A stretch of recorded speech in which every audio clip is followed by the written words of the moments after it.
sitting in here with me tonight to sew with us. It's the one and only Danelle. So Danelle, would you like to tell everybody about yourself and your channel, and then we're gonna and tell them what you're gonna work on, and then I'll talk about what I'm gonna work on. So go ahead. Sure. So my name is Danelle with Danelle Stitchery. On my channel, I do foundation paper piecing, I do hand quilting, hand embroidery, machine sewing. Pretty much if it involves a needle and thread, I do it and I love it. I also occasionally might start doing some painting on my channel. I don't know yet. You never know what I'll get into. All I know is that my channel involves fun and creative. That's outstanding. So as some of you know, we were sewing together. We were sewing together earlier today on Donnell's channel. So I'm going to make sure that I share Donnell's channel. So if you've never been to Donnell's channel, which I hope most of you have been and already subscribed, but if you're not, get your behind over there and do it. Do it, do it, do it, do it, do it. Let's get it done, you guys, because I have something to tell you about. You're like, oh my God, she's crazy. All right, let me say hi to everybody in the channel, and then I'm going to talk about a couple. Well, I have multiple things to talk about. Hey, babe, can you wait a minute? I need to go get my calendar, darn it. Okay. So, hello, Melissa, and Melissa was the first one today. Oh my gosh, we're having a shuffling of who gets here first. Hey, Diane, now she's in there also, of course, but she's also over here with me. Hello, Pat. How's it going? In fact, Pat says, hello again, friends. Was it first this time, Katy? Laugh out loud. Yep, you're right. You weren't. Hey, Michelle. Hey, Shelby. Shelby says, hi, all. My internet is out again after a bomb cyclone on Tuesday, but at least I have a marginal cells signal and power again. It's been quite a week. Yep, I saw, but I keep up with those atmospheric rivers and bomb cyclones that's been going on over there. I love. Oh, wow. Yeah, I always keep up with that stuff because I'm fascinated with the weather, and I have been all of my life. I guess that comes with living in Florida. Hi, Melissa. Hello, Charlotte. Welcome, welcome. Hey, honey. Hi, Mike. So for all y'all that you probably heard me call him Asa. Asa means honey in Greenlandic. Short word means honey. Okay. See, I did not know that. Yeah. That means hello, Maritza. I was about to say something weird. Hey, Mary G. So if it seems like I'm a little, I don't know, something tonight, it's because I'm tired and I took a nap and now I'm all and I'm a little bit stuffy. So if I sneeze or not me, I went shopping. Yeah, I wish I could go shopping, but nope, didn't have time for that. I don't feel like going shopping when I'm going to do a Zoom. It just tired me out. People tire me out, I think is what it is. So anyway, let me see. Tonight, first off, let me show you something. Remember for those who was watching Donnell earlier today, when I was on there, I was going to work on the blocks from, so for those who missed out, so if you're a paid member on Donna's channel, Donna of Handmade Magazine, she is doing a quilt along or a block of the week, whatever you want to call it. I don't know what she's calling it, because I missed out on the initial talking about it. Anyway, so once a week we get an assignment of a block out of 3 of these boxes. I don't have the number 3rd box because I'm still waiting for the mail to bring it to me. So, but I have a way of gaining information for the ones that are in that box. But there's 3. You're supposed to have box 1 through 3 to participate. It's going to be, in fact, I can let Donnell, will you tell them about it because you know more about it than I do. So essentially what it is, if you're a channel member over at Handmade by Ying with Donna, she is every Sunday at noon under her community tab releasing a new block information. And what you'll do is you'll try and do that block up, take a picture of it. You can do it any size, any fabrics that you want. You would take a picture of it, you submit submit it over to her Ying Pen Pals group on Facebook for the picture, as well as fill out the form for that week and the Google Forms thing that she posts underneath the community tab. And if you're you can only see if you're a member, so you would have to be a member of the squirrel group in order to see that. And yeah, so it's like 1 block a week for 48 weeks. So you'll wind up with 48 blocks. Myself, I'm putting mine all into a quilt that my grandmother made. And because she had done printed pictures on the quilt, and those pictures have faded, and my grandmother passed in 2017. No, 2018, my grandmother passed. My father passed in 2017. Had to get that right. They're like about 6 months apart or so. But anyway, so I am taking the blocks where those pictures were, which are now a big blank square, and I am hand sewing them or hand quilting them into the quilt. So that way there, I am essentially bringing life back to her quilt and making it my and her quilt now. That sounds fantastic. So let me show you. So today I was working on block number 7, and I forgot what the name of this one. Oh, this one's called Old Windmill. So this is my finished old windmill. That is so cute. Yes, it is. And so for those who have never seen the blocks, let me show you all of them. So we're up to 7 blocks now. This is block number 1. This one's called Broken Dishes. Yeah, see, here's my old windmill. Oh, yeah. I did a crazy rainbow. Yeah. It's where the cameras look at it different than when you took a picture of it. Because when I saw your picture, I'm like, oh, that looks really cool. So do you have all your other ones? We can show them together so everybody can see them. Yep. Well, the first 2, I got to grab the quilt. So give me 1 second. Okay. Yep. So while you're waiting, we'll show each block. She'll show her block and I'll show my block. You can see where we are on that. And while we're waiting, I'll say hi to the ones that have come in. So let me see here. Hello, Patricia Browning. Hi, Christine Stomberg. Mary G's here. Hello. I'll just sit here and get comfy. Hi, I hope I say her name right. Inez, or is it Inez? I'm honestly not for sure the pronunciation. If you can give us like a little, whether it's a long I or a long E or what in the chat, be great. If you're on this side of the pond, it might be Inez, for all I know. Okay. Hello, Giovanna. Welcome, welcome. Hey, Diane Barber. And I see Shelby's here. And Giovanna's here. Okay. All right. You ready? Hi, everybody. Yeah. Let's do this together. Let's show block number 1. So, block number 1. That's pretty, Donnell. That purple's gorgeous. I had to stick with the pinks and purples and greens. So there will be some greens coming up in here. Yeah. Which one was block 2? I don't remember. Okay, the turn dash. Turn dash, yep. Okay. And here's our turn dash.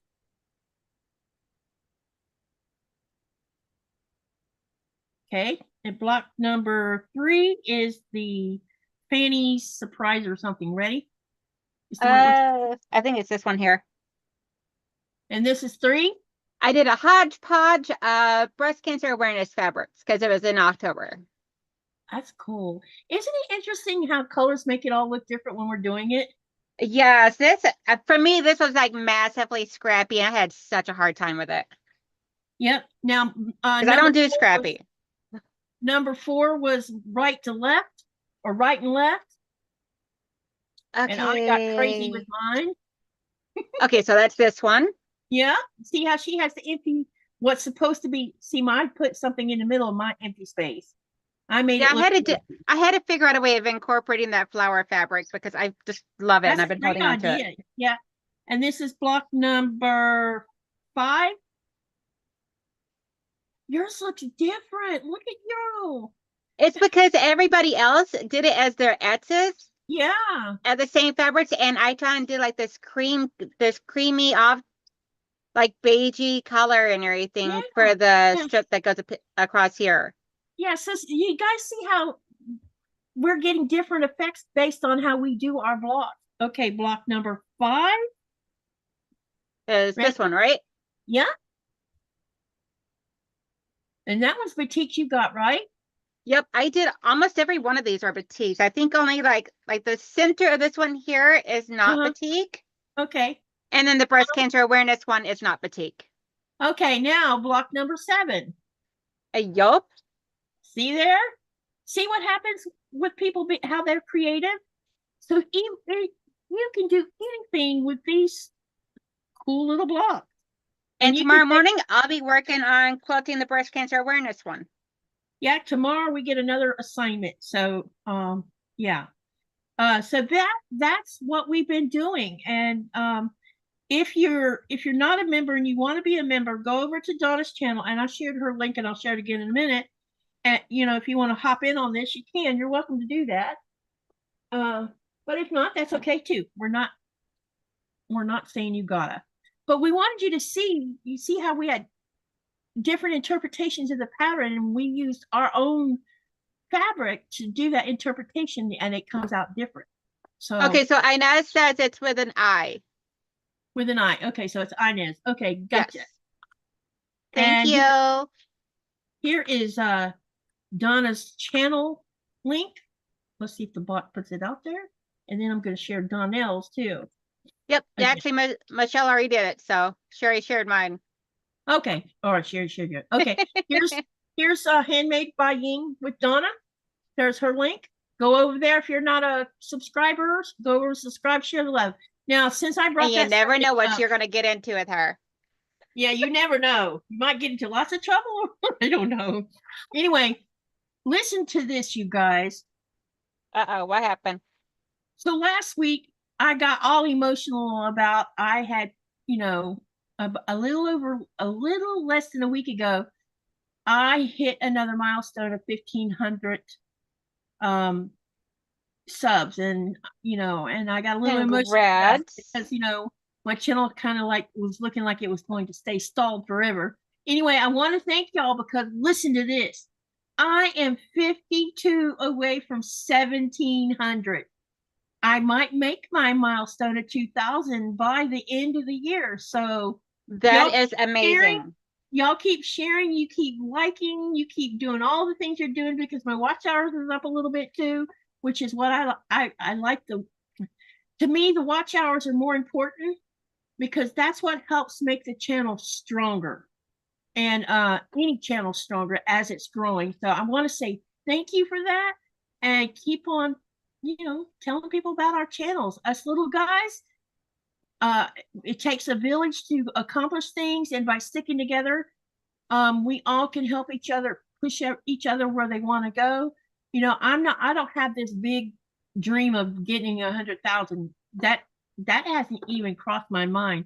But what I want to do is have a nice, strong channel. That's what I care about. It's strong, and people want to come back and watch it.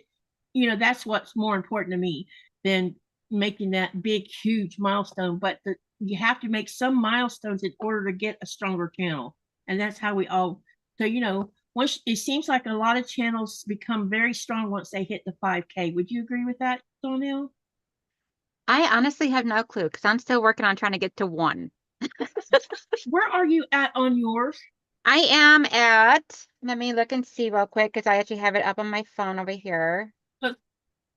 I am at 840 subscribers right now. So those of you who are not subscribers of Donnell, she's not at 1K yet. So that leaves you 200 and something away. Yep. And as soon as I hit 1K, I'm going to do a giveaway of the 2 long rulers of Fallon's, her big long strip rulers. Oh, that's a great So I am going to pay for it and have them ship it right to the person that wins it. So do you hear that? Y'all make sure, if you're not subscribed, go over to Donnell's channel, subscribe, watch some of her videos, like them, comment on them, do all these things. And let's see if we can't push her toward that 1,000 so she can get it. And then, like she said, those rulers are nice. I don't have one. And that's like, that's like, I think about $200 value.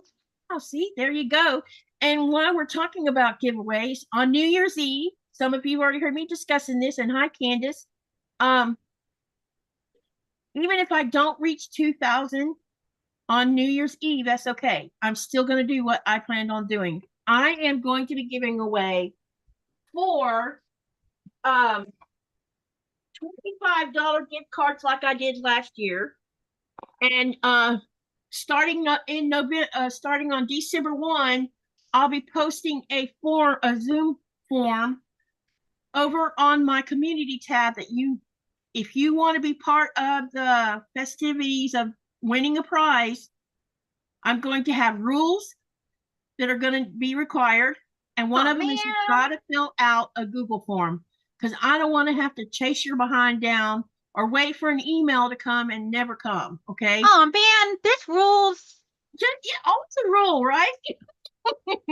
The other thing is I'm going to do, as most of you know, I am a Cotton Cuts ambassador for Modern Maker Box. And I'll show you the box here directly. And so every month I get, there's all thread in here. I get 3 1-yard cuts of fabric in these boxes. And then what I've been doing, which I'm working on a tutorial now, so stay tuned. There's October's box going to be on the YouTube channel soon with the tutorial and the unboxing. So I've been doing tutorials, which means I'm taking and cutting some fabric out of this to make the blocks, the Cotton Cuts Color Challenge block. But what is left here is a little less than 1 yard of each of these colors. I will have, ooh, those are pretty. By the end of December, 8 of these boxes. The leftover fabric, I'm going to pack them back into this box. And I'm going to draw 8 lucky winners, and I'm going to pay this forward. And I'll make sure everybody understands that I've cut out of the fabric to make a block, 1 block. That's all I did. And you guys will get the lucky chance of winning this small amount of fabric and doing your own thing with it for free. You're not going to have to pay for shipping from Greenland or nothing. I will take care of all that myself. And that is amazing. And it's a thank you gift from me to thank you guys for how appreciative I am of being here to support me. You've watched me struggle on and off over the last 16 months, with the damage done to my sewing room and the triggering of PTSD because of it. And, but you haven't unsubscribed and left me behind. You've been a force to be reckoned with here, because you've been here on most of my lives. And I thank you from the bottom of my heart. And this is how I'm going to pay you back. This is what they call it. Pay it forward. Yeah, that's it. So, so there'll be 8 of these plus 4 gift certificates. Who knows? I might be able to get a couple of more donations where I can give a big prize away. And that's all. All you got to do is keep on coming, keep on sharing the channel, go around helping these smaller channels as well. We all love you guys, and we thank you. And, hey, William. And eventually my channel won't be such a train wreck sometime, So let me show you the blocks that were made from the fabric. Yes. So far I have 5, and I'm working on the 6th tutorial for number 6. So you'll be able to see that what kind of fabric is going to be in each one of these boxes. I can't remember what month these were from, because I've already took all the information out so that I can go ahead and just mail the boxes out. So this is the first block. Oh, that is gorgeous. And this is now with this particular one, I did use a background on it so that I could really let you see how the fabric looked. These are all Modern Maker fabrics. And then there was some where I didn't have to use a background because it came with one you could make into a background. So there's number 2 block. Nancy is asking what time for New Year's Eve night. My New Year's is going to be 12 hours, and it's going to start at 8 p.m. East. Sorry. 7, 6. It's going to start at 5 p.m. Eastern Standard Time, and it's going to stop at 5 a.m. Eastern Standard Time. I will not be there at 5 a.m., guys. No, somebody will, because you'd be surprised how many stuff. I'll be looking at the back of my eyelids. So this will be my second annual 12-hour live for New Year's. But yeah, some people stayed with me the whole time. Here's the third block, and look at those birds.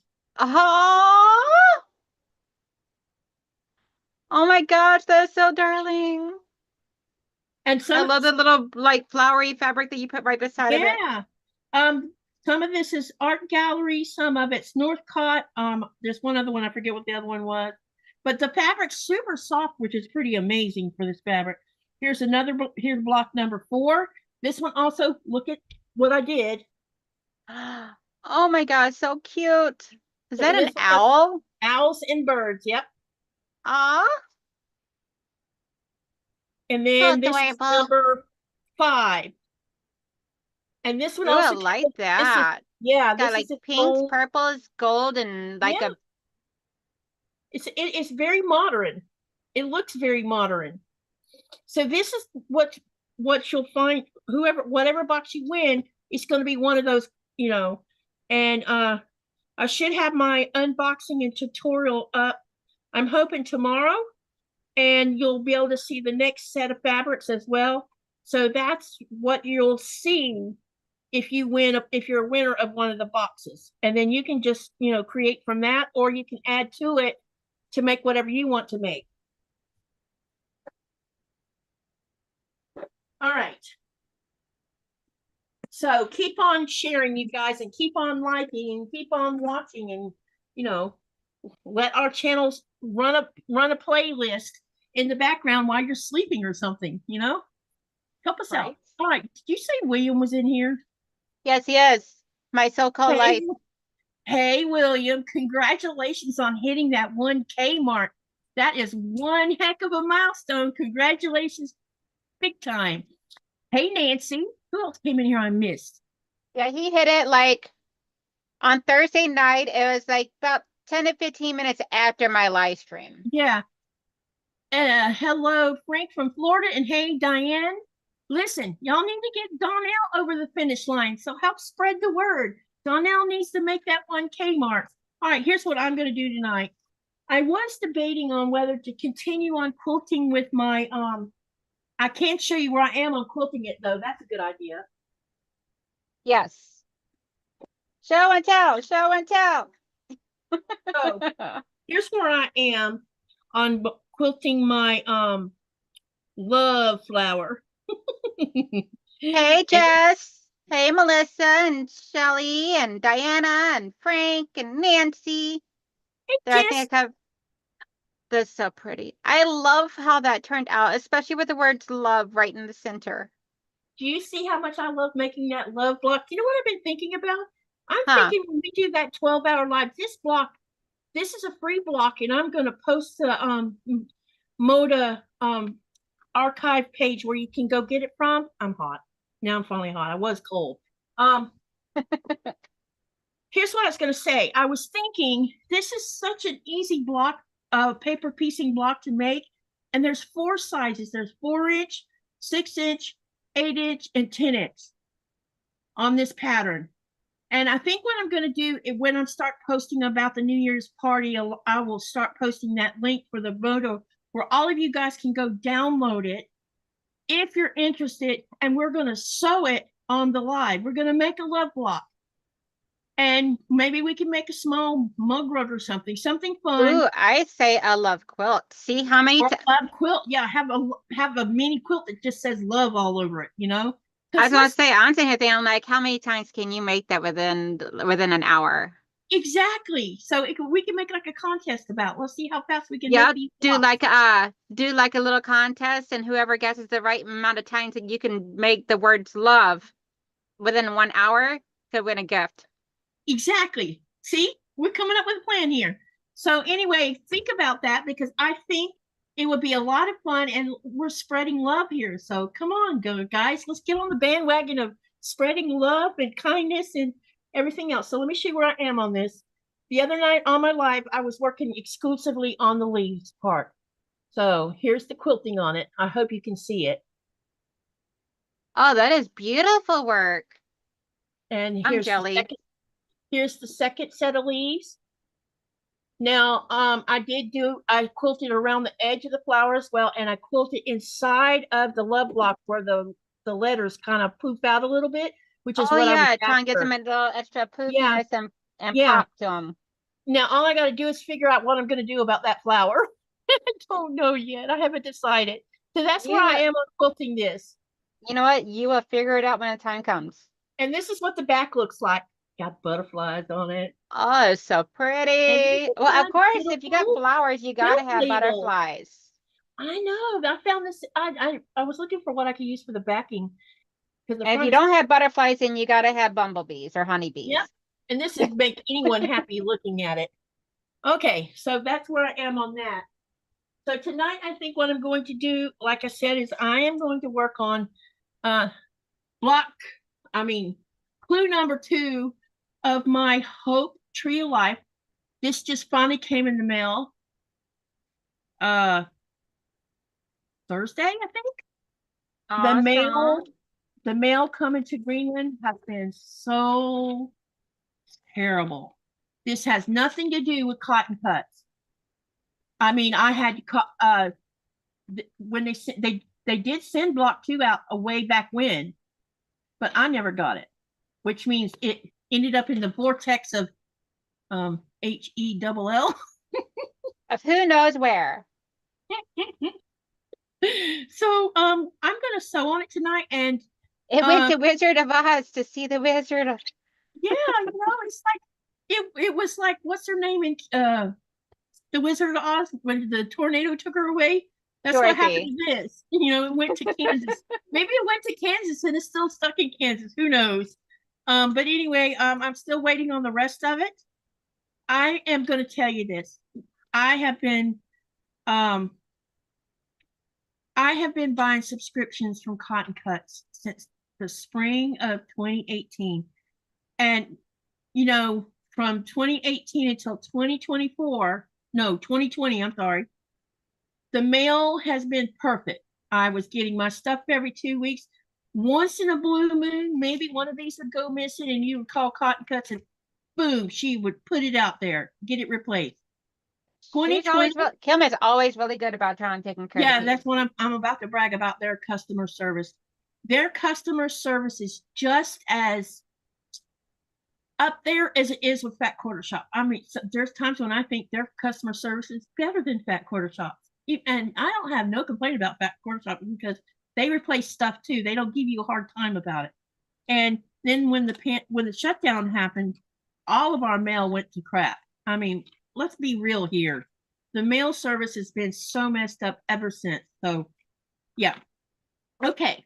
So what I'm going to do is I'll show you what this is about, especially for those who don't know what this is. And I need to Hi, find Izzy. Hey, Izzy, welcome, welcome. So, Hey, Deb Horton. so each clue comes with on the front, it has like pieces, how many pieces are going to be in this pack, along with the blocks that you're going to make. And look at these blocks. This is going to take a while, so I know I won't get finished with it tonight. And then on the back, it tells you how to sew each clue together. All right. And gives you the measurements to trim down too. Yeah. Well, I don't trim down. I don't do it. I don't ever either. I'm like, I need that leeway. So here's what I'm going to say about this. Some people will say you should sew scant quarter. Some people say you need to trim them. Here's what I say. And before I say what I do, you need to do you. You do what makes you comfortable. You do what you always do. Don't worry about someone else's opinion. You can take someone's opinion with, the way you want to. You either listen to it or you take it like a grain of salt. I have one rule. Well, it's not even a rule, but with these PMQs, as long as you do the same thing you're doing throughout the whole process and you stay consistent and you're using the same machine and you're either doing a scant or you're doing a quarter, whatever you're doing, keep doing that. That's how you'll come out with a great finished product. Anyone that tries to tell you, oh no, you got to do it. No, you just need to be consistent. Don't worry about any of the other things.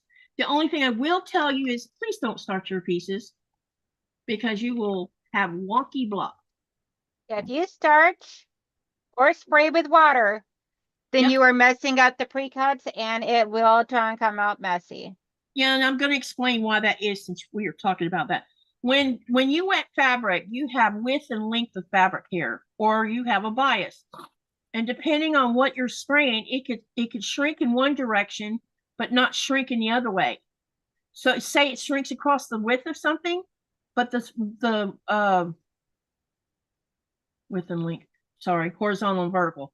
Yeah. So horizontally, maybe it'll shrink a little bit, but vertically it doesn't. And so an example would be a roll. If you buy a roll of jelly roll, and you spray them, the shrinkage is going to happen only in one direction and not the other direction. And when you get die cut things like this, you definitely don't want to be messing around with it because it'll just make a wonky, hot mess. All right. Everyone who's in the chat, make sure you do the poll. And I'm going to ask a question. Here's my question while I go find the box that has this hope in it because I need the card. How many times can you seam rip one piece of block? Yeah, that's a good question. I'm over here ready to start stabbing the paper. All right, here's the question. Why do you make quilts? That's the first question. And then I want you to, behind that answer, what does quilts give back to you? And I'll even type it in the chat so you're like, what did she ask me again? Here's the question. Why do you make quilts? Because I can. And what does making quilts give back to you? That's your assignment while I go find this hope box. I'll just sit here and see how many times I can rip this piece of fabric but without tearing it. Did you say what you were working on? I'm working on this lion behind me. I did get one block completed this morning, and which is another part of the top of his head. And he's looking so darling. That's going to be beautiful. One of these days, I'm going to get around to starting my polar bear. Or polar bears, since it's a mama and baby. Hey, y'all. But that is what I am working on. At least attempting to, because this stuff I pulled and everything is giving me a heck of a time. I think I'm just going to have to sew another piece onto the side here. Make it wider. I'll be right back, Donnell. Okay, dokie. All right, I'll be right here. Yep. Keep it entertain them while I look through this color. Yep, so let's see here. We have Crystal Sparkles in the house. Hello. Giovanna says, to gift, and it gives me joy. Giovanna says, Mufasa. Giovanna, I've actually named him Motown because I'm from Detroit. Well, just north of it, but still. So I've actually named him Motown.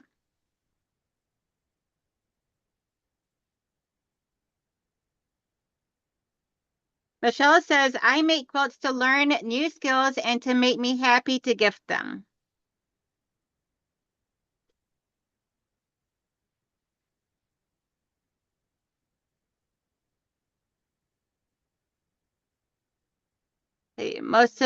Mostly for family and gifts, it gives me joy to know it will keep someone warm through the cold winter months of Newfoundland, Canada. Oh, wow.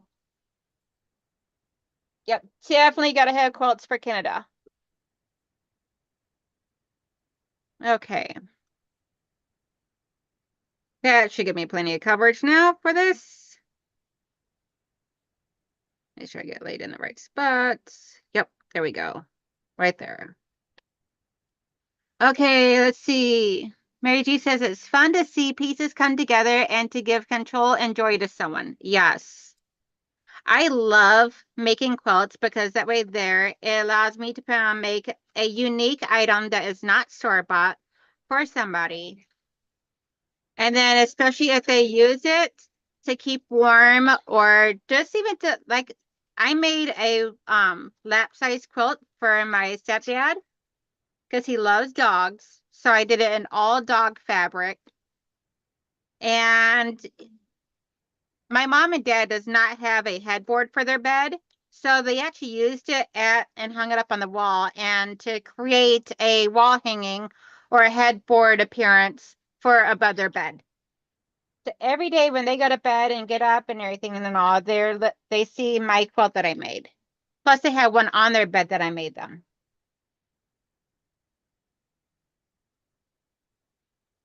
My mom swats back and forth between my quilts I made them and my grandmother's quilts that she made them. Because that's who I learned how to quilt from, was my grandmother. Well, technically I learned from YouTube, but my grandmother was the other quilter in the family.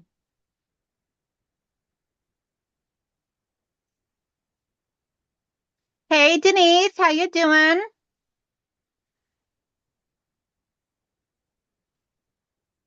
This is not good. I can't find the coat. Uh-huh. Okay, I think I can go find it over on the Cotton Cut Sweep because they put a locker up. But let me see. I might not get to work on this one. All right, sorry guys. I'll be with you in just a second. Sorry about No this. problem. I'm just sitting here babbling. No, go ahead. Babble all you want. I'm okay with that. Let me see here. First, I need to sign in. I'm just looking for my color card. No worries. Let's see. Oh, I know why I can't find it because I didn't Hi, have... my traveling gypsy Tarot. How are you doing? Hey, Teresa. Okay, let me see if I can find it on the Cotton Cuts website. I hope so. Yeah, I've not seen that name before. Yeah, she's some of the ones you see in here that you don't know who they are, they came from what's the name of that? Tuber Chat. The Tuber Chat is a channel where he helps small channels and gives great advice on how to make your channel grow. And Oh, okay. he also shares your, if you come back every time he's, as often as you can to a live and you're active in the live, by talking in the chat, he will share your channel for all the people to see. Uh-huh. Through there. And Huh? it's like giving that Good, little no issues. advertisement, Yep. Sorry, my husband is checking to see how the computer is working since they worked on it earlier. I'm guessing it was all the updates because I guess they said that they've seen a bunch of updates on my computer that for whatever reason I was not getting a notification that it needed updates. So they spent like all afternoon doing updates on it and everything, as well as updates on the routers and all. And so far I've had no issues with it. Well, So fingers crossed. If not, I do have my other laptop down here for backup. sounds like they fixed it. I'm hoping so because, I mean, this is my main computer I use for everything. It has all my stuff from my channel on it. I'm like, don't fail me now. I'll cry. Well, I thought I was going to work on this clue, but I can't find my color card, which means, well, this is not good.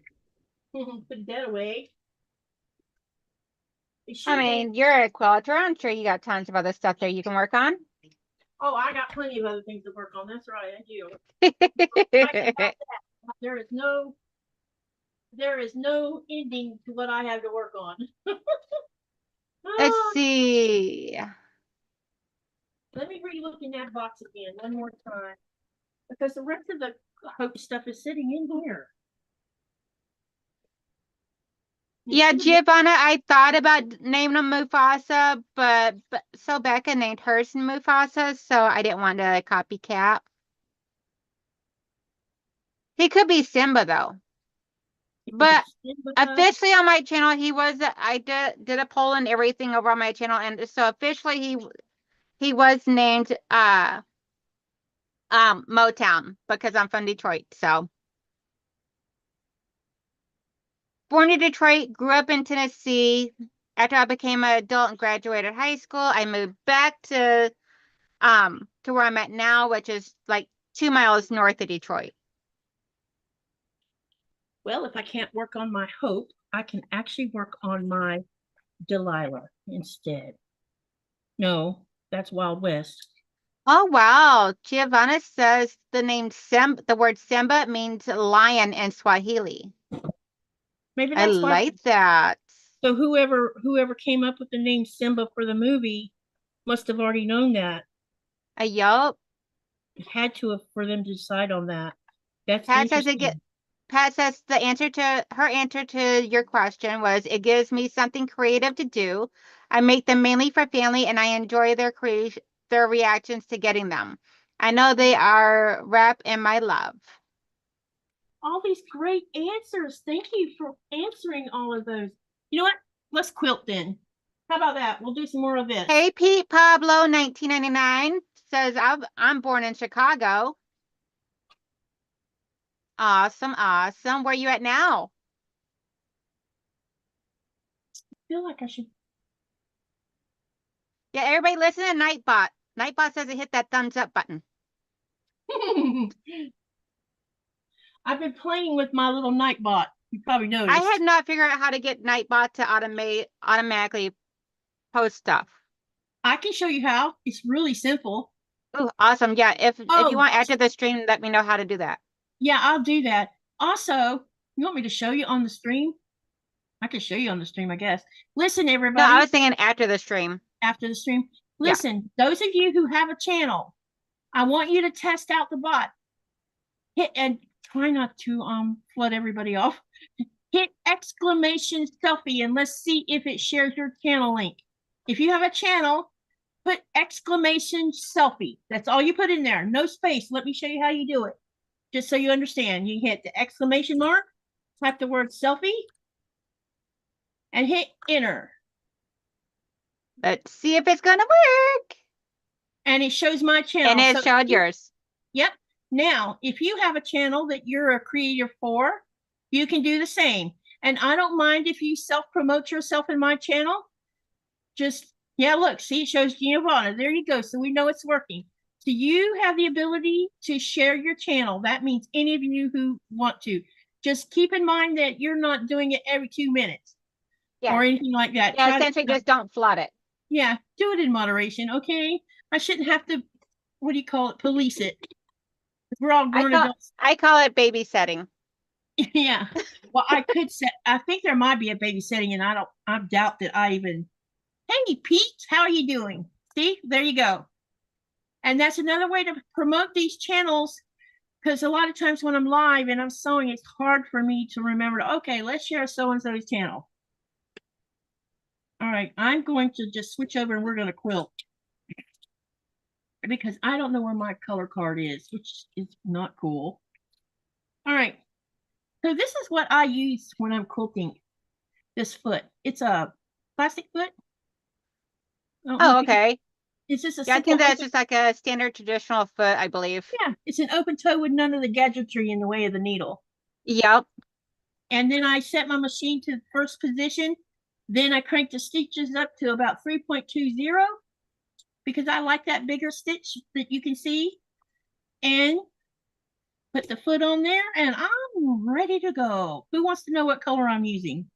Don't forget to do the poll. Okay, so what is it that you're quilting? I'm going to work some more on my love flower. Alrighty. Okay. This is called Dove. This is like extremely light gray, correct? Yeah, it's very, but let me show you something. Let me see. Look at the purple L. Can you see that? See, It does not actually take possession of the purple. You can see it. Yeah, just it gives it like a little bit of a highlight. Yeah, and it's not in your face. This Dove will go with just about anything, even black, believe it or not. Because white tends to be more out there, and you can see the white a lot quicker than you do this very pale gray. Okay, did I miss anything in here? I don't think so. Oh, somebody's talking about a film. Okay, let me back up and catch up with some stuff. I did give them an assignment. Alrighty.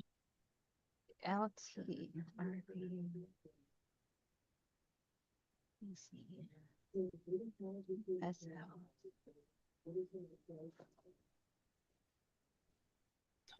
Find block number 3. Wait, August the 20th. What are they talking? Shelby, y'all are talking about block numbers. What is that in reference to? I must have missed something up here. Anyway, let me catch up. Both those blocks are so beautiful. Love the different colors. Subscribe to Donnell's channel. Yep. Kudos to both of you with the fabric choices. Oh, I think they were talking about our blocks that we were. Blocks, yeah. Yep. Okay. That's what they were talking about. And my question, okay, let's see how many answer the question. Michelle says, I make quilts to learn new skills and it makes me happy to gift them. Hey, Crystal, welcome. She says, how you're all, I think that was supposed to be, hope y'all are having a great day. I hope you're having a great day too. And Inez says, mostly for family and gifts, it gives me joy to know it will keep someone warm through the cold winter months of Newfoundland, Canada. That's a great answer. Mary says, it's fun to see pieces come together and to give comfort and joy to someone. Okay. Giovanna says, Andrea. All right. Pat says, it gives me something creative to do. I make them mainly for family and I enjoy their reactions to getting them. I know they are wrapped in my love. Melissa said she's time for borders on the Olive Grove. She's working on a PMQ, sounds like. Christine says, love to try new things and use my creative mind to get happiness from doing it.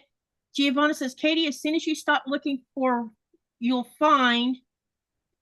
As soon as you stop looking, you will find it. Yeah, exactly. I didn't find it. So probably after the live, I'll find it, of course. Yep.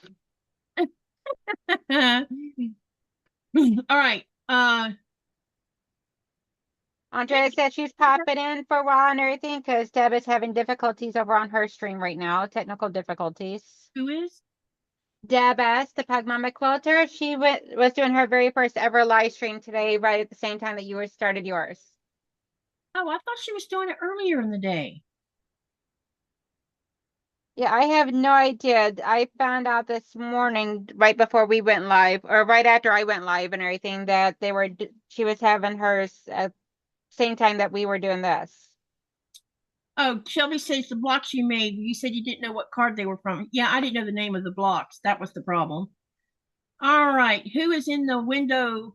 Who is in your window, Donnell? That's me. I'm Katy of Greenland Quilter. I'm the one running the live. All right.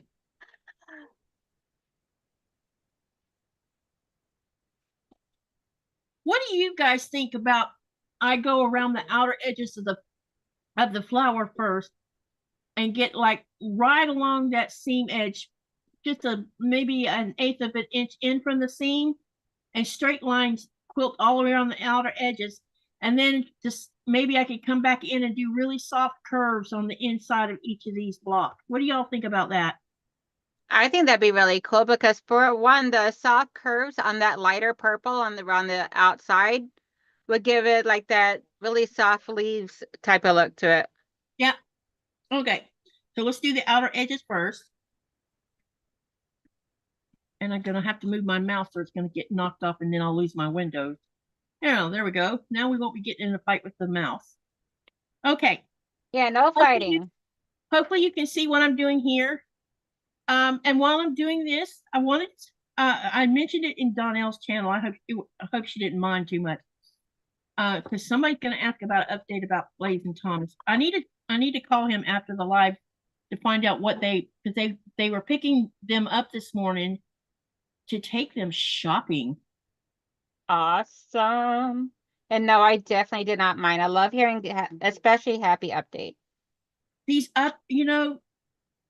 when you're at, I'm going to say this, there are times when you find yourself at your lowest and definitely. And you think nobody gives a care what's going on or why you're suffering or you're hurt. It could be you're suffering financially and emotionally, or with Thomas's case, he lost a place to live.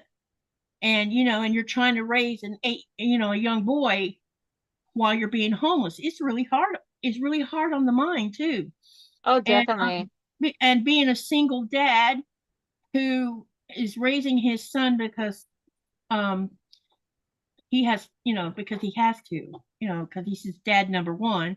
Number two, his mother can never have her hands on him again because she's a drug problem. She has a drug problem. So and then you lose your job, and I mean, it's like a domino effect. And I didn't realize, when we talk about homeless people, and I'm not, please don't take anything I'm about to say as we're saddening the life. This is not what I'm doing. I'm explaining something that I came to the realization of. He has a car, and I'm going to give you a good example. He lost his place to live. He lost his job. Now he has a car that you have to keep insurance on with car tags on it and have a valid driver's license. Now he moved from California to Georgia. So one of the things that happens when you move from one state to another is you have to have all of this stuff changed. If you're not working, if you haven't paid in advance on your insurance, and his was paid in advance up until I think March when it expired. So it's like this domino effect. You lose your insurance, which in turn, depending on what state you're in, could cause you to get your tag suspended or revoked along with your driver's license. And if you're depending on your car to look for work and all this happens to you, look how hard it makes everything. So, we've been helping as much as we can because I didn't want him to be where he couldn't drive his car, because that car is what's getting him around. And, he was really feeling down and out and feeling like he was just, a bad person because things just wasn't, working out. And, I started finding out every state has programs. And I was also talking to a couple of my quilter friends who know Georgia better than I do.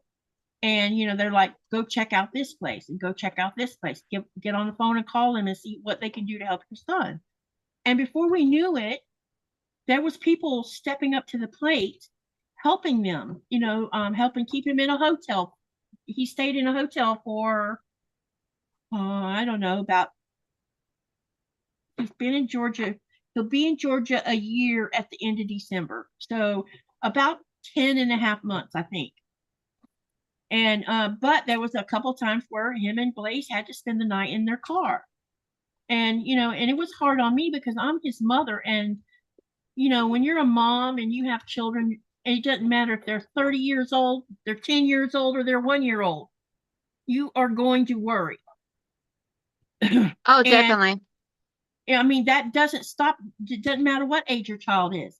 So I'm thinking, oh my gosh, because he told me the social workers that were working with him, or which are still working with him, told him that gave him a pass where he could go stay at a park. Well, Thomas said he didn't feel comfortable with it, and I didn't feel comfortable because that meant leaving his car and going and sleeping in a tent. And I don't want my son to feel like he has to have a protection stick, and we all know what I'm talking about, just to stay safe, because I don't think that solves anything either. So he decided to stay, in a Walmart parking lot in between other truck drivers. And it turns out that he was fine with that, and Blaze wasn't too afraid. So that worked itself out really good. And then a blessing happened, and now they're in their own little small apartment, and people have donated on the Amazon wish list things that he needs. He still has plenty of things he still needs, but everything's slowly trickling in. And then this week, the biggest thing ever happened. Someone bought Blaze clothes, and he got new clothes and new shoes and some toys because he didn't have anything. And today they were taking them shopping again. I don't know what store they were going to, but they have 2 sponsors for Christmas this year, and they were bringing meals or food to make Thanksgiving meals with this week. And that is amazing. Programs and people are a wonderful thing. So if you're ever in a situation where you can pay it forward, go donate to your local homeless shelters or your local programs that help people who are homeless. Do what you can to help, because not everybody's homeless because they're a drug addict or an alcoholic. This is not the case with my son. My son doesn't do either one of those things. He's just an everyday person that circumstances got in the way. And I, so, share grace. That's what I say. Share grace and kindness and give a smile, because that smile can make that person's day. It lightens their spirit. It makes them feel like, ooh, this person cares. Definitely. Okay, and I hope that didn't sound like a soapbox. But I just wanted to, I'm so thankful, y'all. My son is safe. My grandson's safe. He's doing good in school. He has 2 special reading teachers that are catching him up on his reading from missing all that school. And he listen, he got a 95 on his math for the first 9 weeks of school. That is amazing. It's amazing. So he's still, so you can see he's doing really good despite all of the stuff that's gone on in his short life. That's one thing I've always said, is that kids are resilient. Yes, they are. And all you got to do is give kids a little love and do what you can to get them, keep on moving them forward, and they will be just fine. And when I talk to him, he has shown no fear of what has gone on. No fear. Now, when they were worried about that hurricane that was going to pass over Georgia, he was worried about that because he doesn't remember living in Florida, because he was 3 years old when Thomas got custody of him. And so he has no memory of Florida. So he doesn't remember that hurricane is like almost every summer affair. And he told me, he says, Grandma, I'm kind of worried. I said, honey, it'll be all right. No worries. Just stick with your dad, and remember that if a tornado happens, you get in that bathtub and your dad will put a mattress over both of you, and just don't worry. And he's like, okay. And they ended up and didn't get hardly any of that bad weather because they were on the east side of the storm and not on the west side of it. Gee, what do you think about taking that straight line and working myself all the way down the stem and coming back up again? What do you think about that? I think that'd be really cool. That way it's all one consistent line. Andrea says there are a lot of people in the world that are just one paycheck away from being homeless, and one little mishap could push them over the threshold. Exactly. So us as human beings have got to learn how to change. I'm not saying y'all think this way. Please, no one take offense to this, but we all know it happens because we see it all the time. People see a homeless person sitting on the corner of a road asking for help, and they make assumptions, but no one knows what put that person in that position to start with. No one. And a lot of them are just our veterans that could never get a good grasp on reality once they got back from the war. Yes. And us as human beings, instead of saying, oh my God, I don't want to deal with this. So, I used to give money, and then, and still there are times when I still give money, but other times it's simple as going and buying a bag of groceries and bring out to them and give it to them. Okay, so not to make fun or anything, but there was one funny story. Me and my husband were driving somewhere, and there was a guy sitting on the street curb holding up a sign, and we normally don't ever give money and everything, but we'll go buy you a sandwich and drink and everything and bring it to you. So that way there you got food. But this guy was holding up a sign, and it said, I'm not going to lie, I just want a beer. And we're like, you know what? Because you're being honest, I'll give you some money for a beer. I'm like, you want to be honest? I'll give you money to go get yourself a beer. Yeah. I'm like, that is hilarious. It is hilarious because you're being honest about why he's there, Yeah, I'm like, don't lie to me, because I'm not going to do it because you claim to be hungry, but then you're going to refuse food. One of the things that me and Nikolai,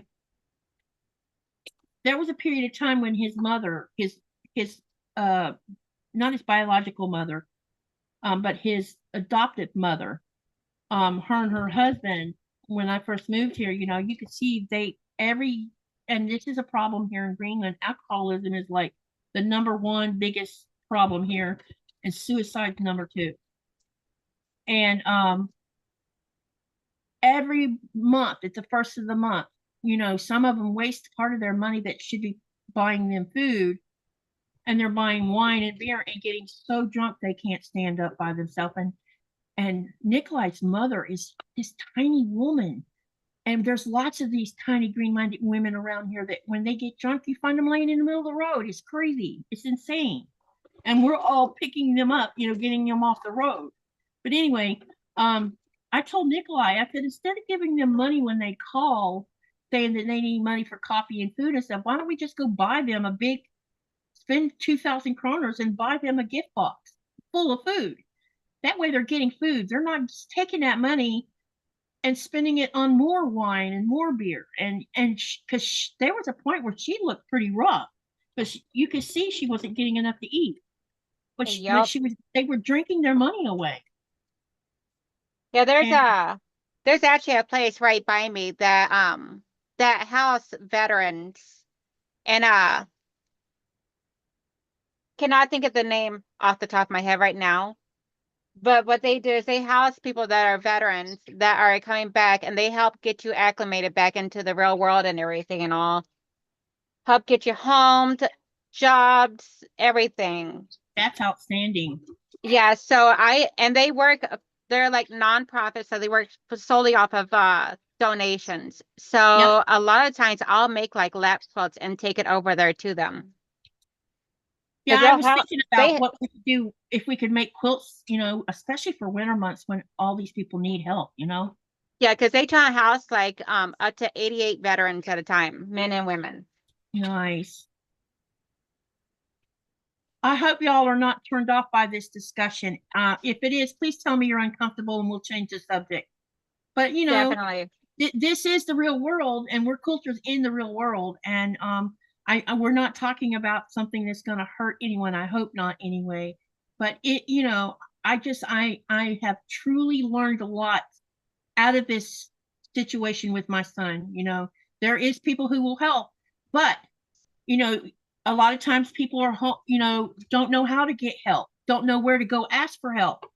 And if you know someone who's in this situation and you keep hearing, I don't know where to get help, pick up the phone yourself, call around and see where to get help at, and then tell this person how to get there. I helped because I'm the type of person, I'm just not going to sit on the sidelines and watch. I want to help my son, and I yeah, I mean, there's a time in my life where I was homeless. I lived in a car when I was in high school. See, then you understand how it feels. Yeah, I mean, we would actually scavenge for a fishing line and sticks off of the lake area because we were in Tennessee. And thankfully it was during the summer, not the winter months. But we would hunt for old fishing line and hooks and catch fish and cook it over a fire right there on the lake. Yep. Yep. And that's how we survived through the summer until we were able to get back on our feet. So a lot of us have stories to tell, and so when you're down and out, someone helped you. Now you're on your feet, and if you have the resources, do the same. Pay it forward. Yeah, I think that's one of the big reasons why I'm always willing to give so much, because I've been there. I know how it feels to be without and just like go through times of like starvation and everything. I made a comment a while ago, when you're thinking about this situation, you think it'll never happen to you. And I have not exactly said it could never happen to me, because I know there's been a couple times I was on the verge, especially after my first husband did what he did and put me and the kids in a situation that we shouldn't have been in. There was times when I thought I was going to be sleeping in my van, and you never think that you're in that situation. Then you may not find yourself ever in this situation because things worked out, but then one of your children ends up in it. You think that won't happen. So never ever take anything for granted, especially with the way things are in our world right now. Help, help, help. That's what everybody should do. Help as much as they can. Yep. If you can give. If you can't give and you can make something, do that, make a blanket or crochet some hats or, there's so many things us as human beings know how to do. Or at the very least, lend an ear. Yep. Be the Give a listener. hug. Give us, like I always say on my channel, if you get out and about, give a smile because that costs you nothing. And that can brighten someone's day, even if it's just for a moment.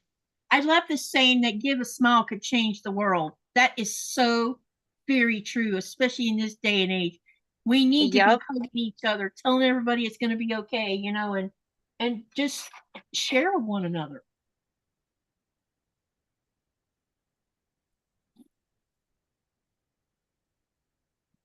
Great.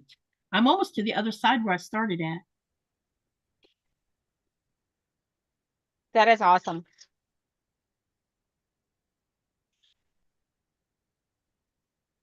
One of these days, I'm going to figure out how to free motion quilt.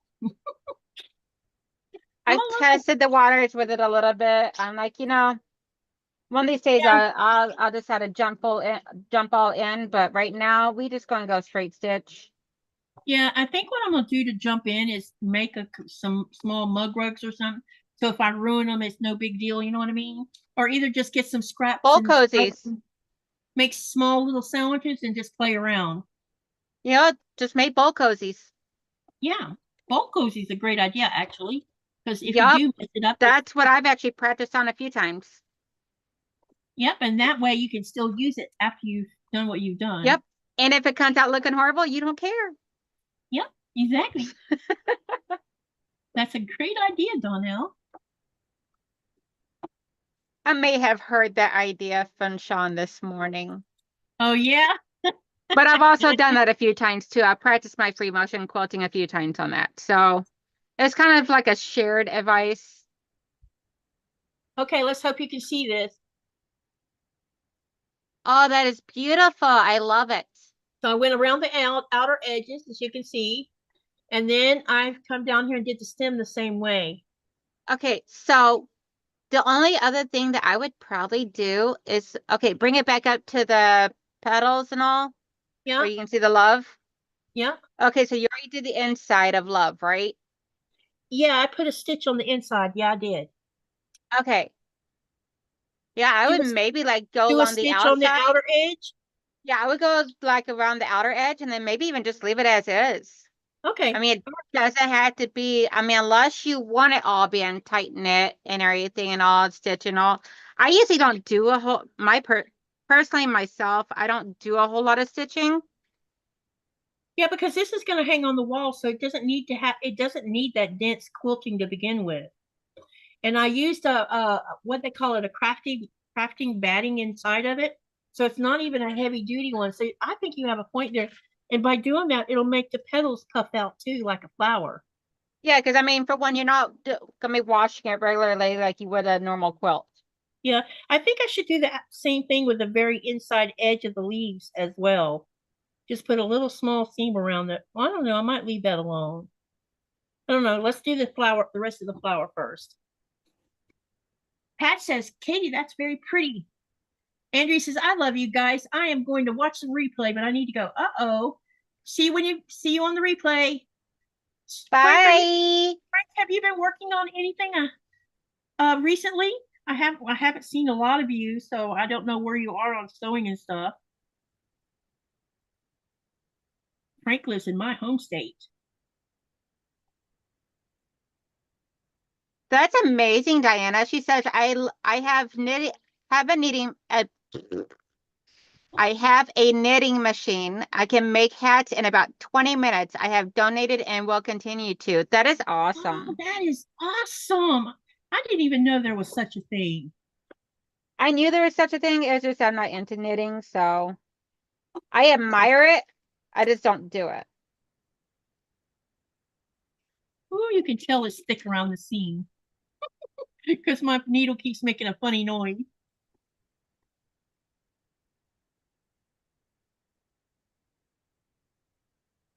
So some of you heard me talking about this. I'm going to be looking for a second machine while I'm in Denmark. Uh-oh. In January. Uh-huh. I can tell you what I want But when I started looking up the price of it right now, because inflation is excruciatingly ridiculous, Uh-huh. even for sewing machines, I don't understand this. But I want an M8, a Janome M8. And the Janome M8, the neck is a little bit longer than this 6700P. That's one of the reasons. The second reason is this M8 is coming with what they call a stitch regulator to help regulate free motion quilting, which would be a really good thing to have. It's not a must have, so I can't say I have to have it, but I want it. Put it that way. But the price of the machine is, oh, it's insane. The M17, which I don't, I got a chance to sit down in front of M17 when I was in Florida. Oh, it's a beautiful machine, but I realized, why do I need an M17? I probably will never ever inverter on it, ever. Unless I make maybe I might make quilt labels, but outside of that, I would never use it for anything else. So why pay twice the money if I might not ever use that side of the machine? And it's very high price, the M17 is.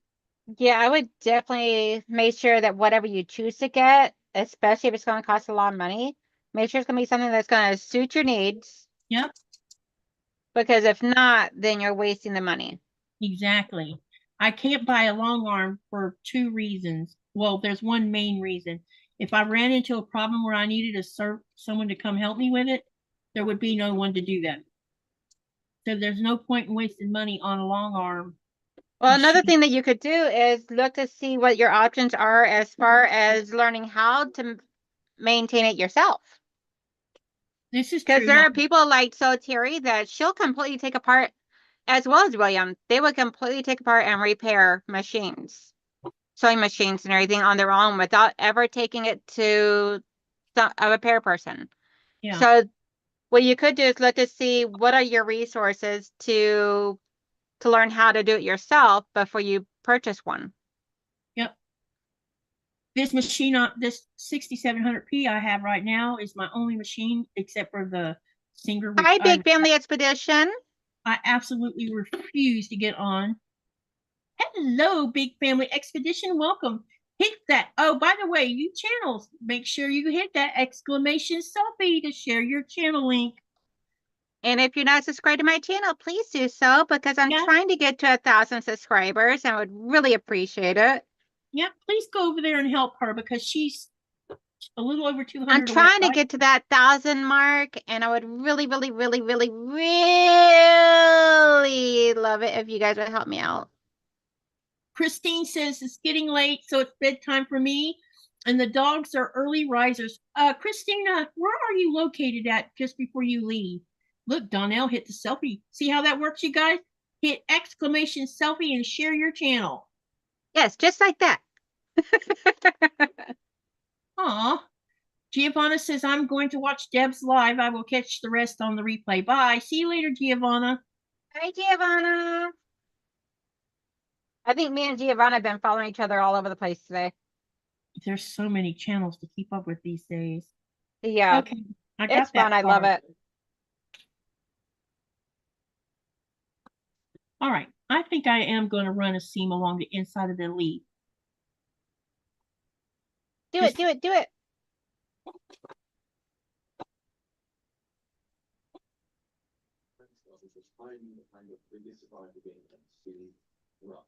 Now, although ruffs haven't been a popularity every single year since its initial release, there are forms of its community-backed I'm going like right along the edge of it just to give it a little more, body. Mm-hmm. So I'm going slow so that I can just stay even all the way around it. Let's see. One of these days I'm actually gonna plug in my light box and use it. I want a light box, but I can't seem to find one over here. I got mine off of Amazon. Yeah, it would do me little good to buy a light box if I can't use it in a European plug.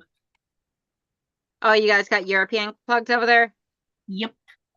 Oh, I'm so sorry. Yeah, because we run off a 220 over here. Have you tried looking to see if you can find one or find like an inverter or something for it? Or a converter or whatever it's an called? adapter? Yes, the adapter. That's the word I was looking for. That might be a potential. But now the only reason I'm going to mention this is because I bought a ring light. This ring light I'm using now is the second one, but I bought a ring light from Amazon and I had it shipped to a secondary company. And the ring light didn't even last a year, and it had a USB plug in, so I was just plugging it into a USB plug that had a European plug on it. And less than a year, the ring light died. Oh, wow. So I was thinking maybe that light was not supposed to be plugged into, a European plug. Even though honestly, I have no idea about that stuff. So, well, I don't either. So I'm going somewhere. So while I was in the US this last time, I bought another ring light, only I went to Walmart and bought it. So, because they have several ring lights that you can choose from. And I talked to the person that was working that department. And I asked him if he knew a lot about ring lights, and he told me, yeah, I do. I said, and I told him what happened. He says, well, it could have been that during shipping, it was already damaged. You just weren't aware of it. And that might have been why it went out sooner than it did. It's a possibility. Yeah. So he says, why don't you try this one, because it wasn't too terribly high priced. It has a weird base on it, so I had to be careful with it. So it's not sitting on the floor. It's actually sitting on a table. That way I'm not tripping on it and breaking the leg off of it. And now I've had it since I bought it in February, because I bought it in North Carolina, if I remember right. And so far it's okay, and it's plugged into the European plug through the USB, and it's holding up. So we'll see how long it lasts. If it makes it past 1 year and it doesn't die on me, that's good. But I thought while I was in Denmark, I would go to a couple of electronics stores and see what they have to offer because I need a sewing light, to put like near my machine, because sometimes I don't feel like I have enough light. And my Janome has plenty of lights. That's not the problem. The problem is my eyes is the problem. We all know, I'm sure you remember I was going through a spell where I couldn't, they sent me to a specialist because I was having so much trouble with my eyes. Right now they're okay, but I need new glasses already. And but I am going to be talking to. When's the last time you got new glasses? These are 2 years old, I think. Yeah, see, I had to get mine. My eyes get worse every year, so I had to get new script every year. Yeah, I want it. What I'm trying to put it off for as long as I can, because when I'm going back to the United States in February of 2026, and my intention is my daughter works for an eye surgeon. She's an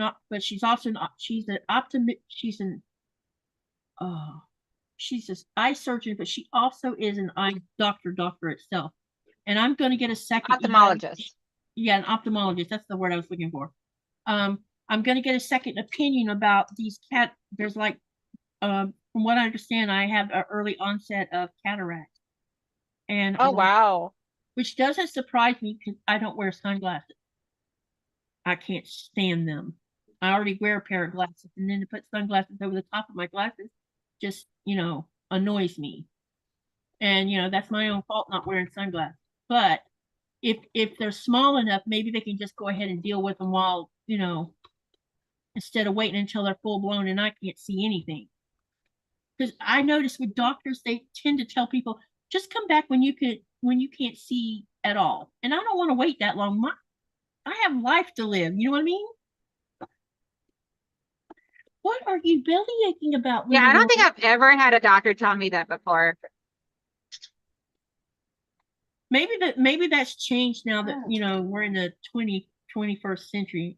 But then again, I used to hate going to the eye doctor, and then I found the eye doctor I have now here in Michigan, and now it's like, now I don't mind going. He explains everything to me, breaks it down simply, and gives me solutions to anything that I have. Like I was having for like forever, I would have like the horrible allergies that would really mess with my eyes, and Yep. normal allergy meds was not taking care of it.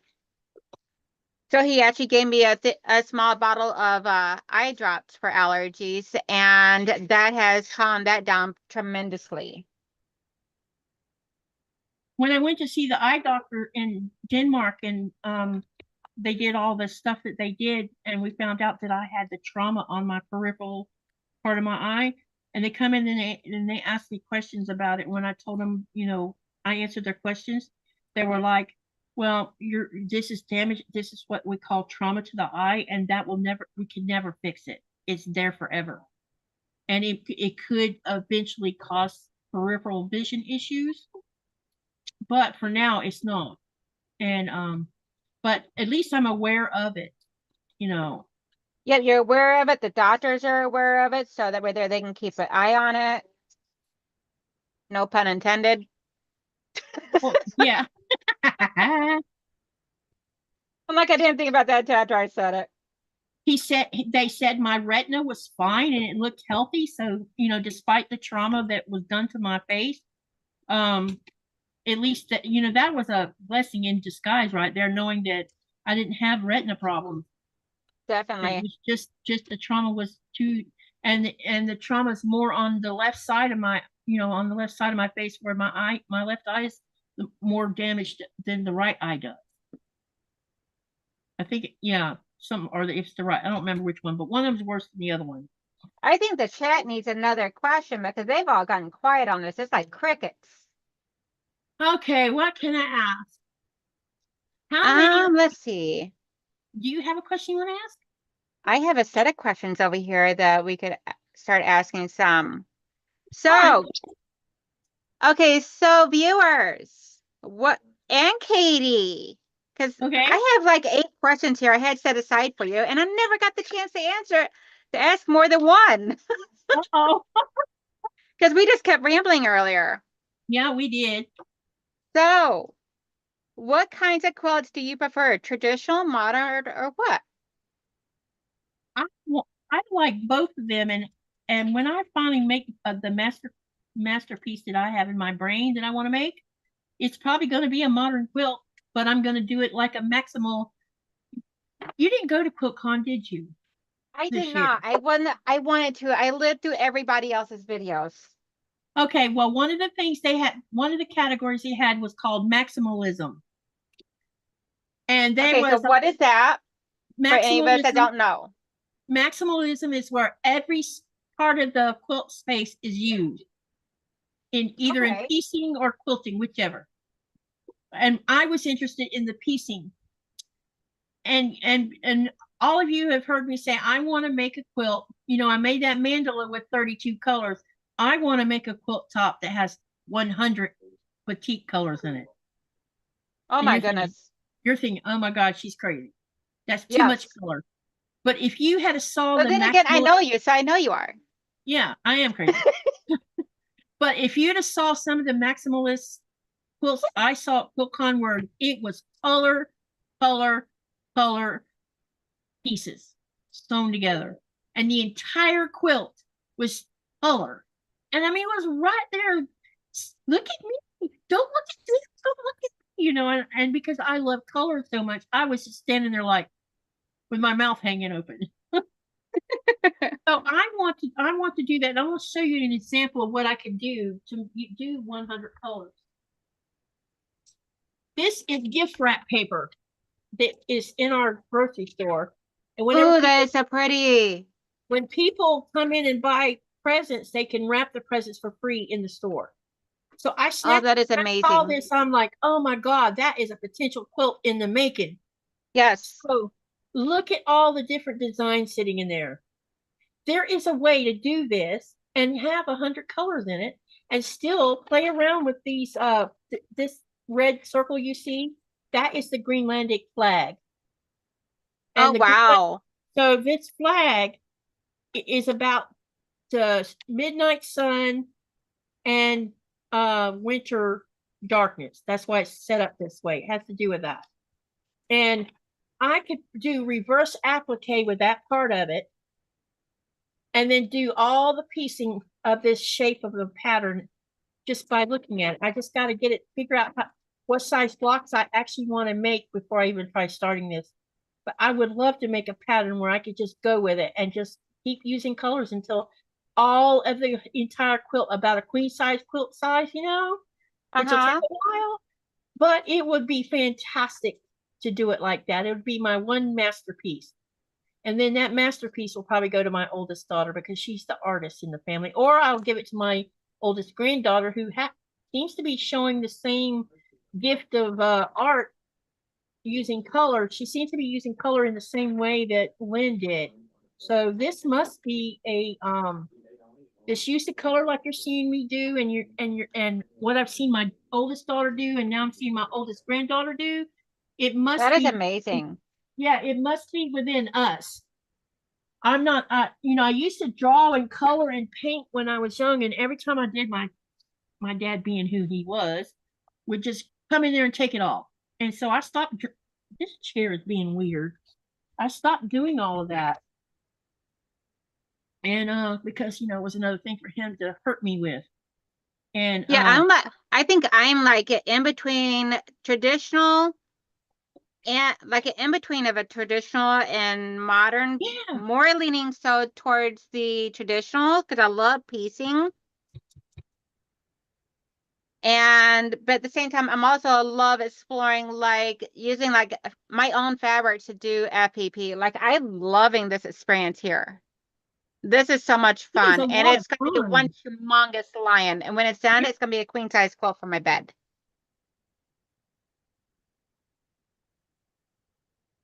And that I'll be sending out for someone else to quilt for me because I don't even know what to do with it. Okay, let's see what everybody else is saying. All right. We've only had one or two answers. Okay. What happened to Dev's live? It ran short and she didn't come back on. I don't know, Joy. But According to Andrea a while ago, Deb was having technical difficulties and hadn't seen her back yet.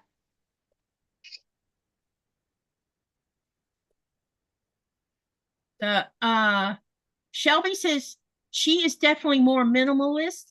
The maximalist quilts just hurt my eyes. See, I just thought they were beautiful. And Shelby says, I've always loved geometric shapes, so both traditional and modern are fun. I loved my spirograph as a kid. See, there's so many. I know what a spirograph is. How many of the younger No worries at all, Melissa. And Melissa says, sorry, making dinner, feeding dogs, and getting the borders on. It's okay. As long Now, as see, it's funny because when I went to go visit my cousin when he was in the hospital a few weeks ago, so I thought I seen a pattern. I seen something on the floor that I'm like, I gotta do this. Mm-hmm. Ooh, that's pretty. And that was floor tile? Wow. Yeah, that was in the middle of the big, huge flooring of the hospital aisle. I'm like, that's gorgeous. Yeah. Isn't it funny how like when you go into bathrooms, like in I don't know how often you go into the more high-end restaurants, but you go in the bathroom, they have the tiling, and the tiling is exquisite. And you're like, oh, I can make a quilt with this design. Yeah, it's so funny because I never ever looked at the designs and stuff, and now I'm like, ooh, ooh, ooh, squirrel. Gives you ideas. That's where Yes. ideas come from, and then ideas turn into a design, and then before you know it, you've made something beautiful. All right, I'm going to ask an opinion here, and I'll try to show it so you can look at it. What I want to know is, I quilted along the outer edge of the whole flower and the stem and the leaves, and then I put another quilting line that was, let me see what the width of it is. It's about, I'm thinking maybe an inch. Yeah. And I'm wondering if if you think the quilting's good enough that I don't need to do anything else to it. What do you guys think? Because see that you can see the seam right here. And then I put another seam right here. Or I like that because it frames it. Yeah, it frames it. Do you think it needs more? Do you think this is good enough? Because when I trim this down, There's only going to be an inch here left when I trim. I'll leave a quarter outside of the main. Yeah, for your binding. Yeah. And when I put the binding on, the binding is going to take at least a quarter of an inch away there. So I'm thinking I really don't need to waste thread. No, I think you're here. good because when you trim a quarter of an inch away from that outer seam or wherever it is that you trim from and everything, and then you put the binding on, that's just going to completely frame it up. And there's still plenty of room around the flower and all where it'll showcase the flower and not cut into the design of it. So you think this is good enough? I don't need to do any more to it? With it being a wall hanging, I don't think you do because, I mean, you're not really going, I mean, then again, it's also quilter's preference too. Wow. I think it's pretty the way it is. If I get carried away with putting more quilting in it, it might totally take away from the way it looks. If you want, my thing is, if you want it to be have poopiness to it, then you do less quilting. If you want it stiff as a board, you do more quilting. Yeah, I'm happy with the way it is. Let's see what everybody else says. Pat says, I think you have enough quilting on it. And Shelby says, nice. Okay, so now I got to decide on what color binding I want to put on the outside. So we have purple and green in here and yellow and a tiny bit here on the inside, but I don't know what color. I'm thinking I want it to look like a picture frame, so maybe a darker color for the binding. What do y'all say? So for the binding, yeah, because I want to make it look like a picture frame. I would suggest doing like a dark brown or a black because that'll frame it out very beautifully. Yeah, I don't have dark brown, but I do have dark black. Okay. Or a really extreme navy blue. I'll show you. You could also do that as well. Yeah, let me show you that dark blue I'm talking about. My go-to is normally black for whenever I want it to be framed. Here's this really dark blue. It looks almost like black. Oh yeah, that'd be beautiful with it. And, yeah, so let me put it up here next to it. Yeah, see, and it'll make those like those triangular shaped petals really pop too. Yep.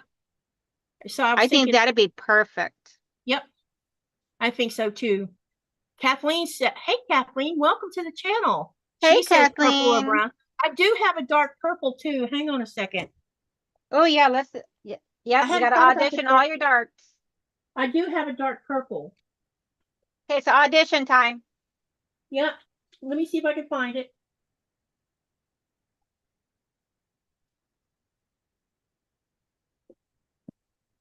Oh, I might have to go into.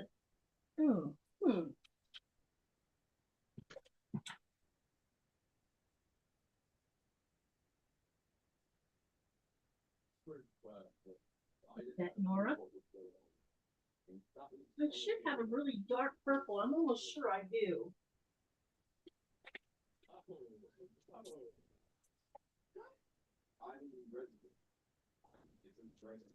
I'm gonna have to go in the sewing room, I think. I'll be right back, Donnell. Okie dokie. I'll wait right here. Okay. Okay, crew. So let's see. Pat says agrees with me. A dark color will work well. Yes. I feel, especially whenever you got like a really light color background, I always feel like a dark color frames it beautifully. So, chat, since Katy has left me unattended again.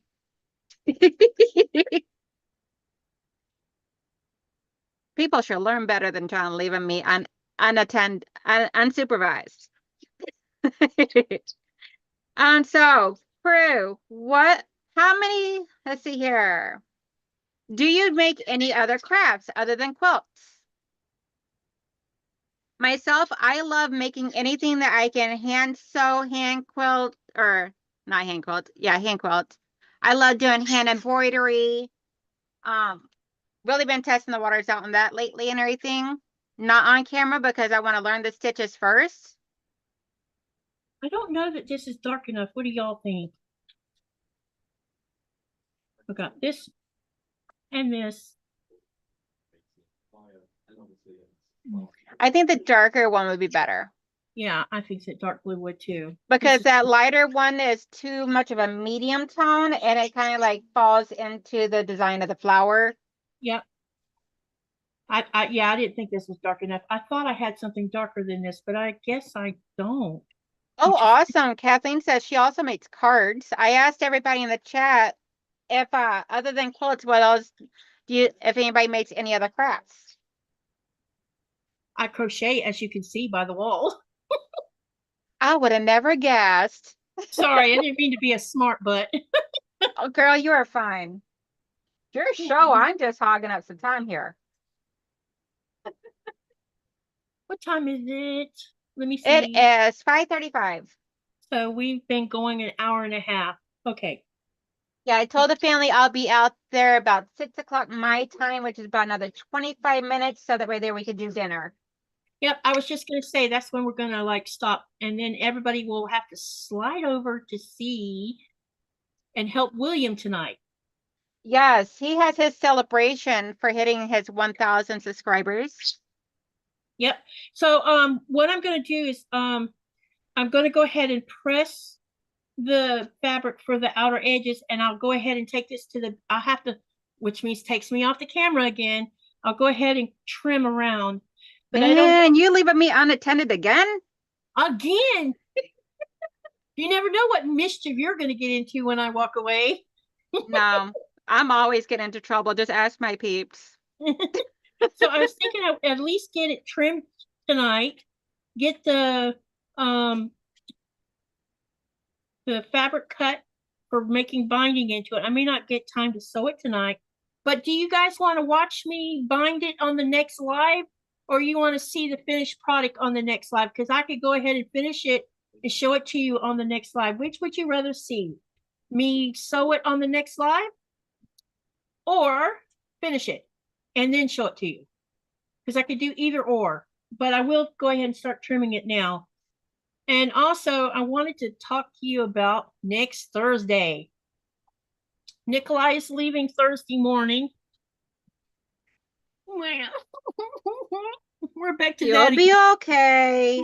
Oh, you know, leaving brings such sweet, it's hard.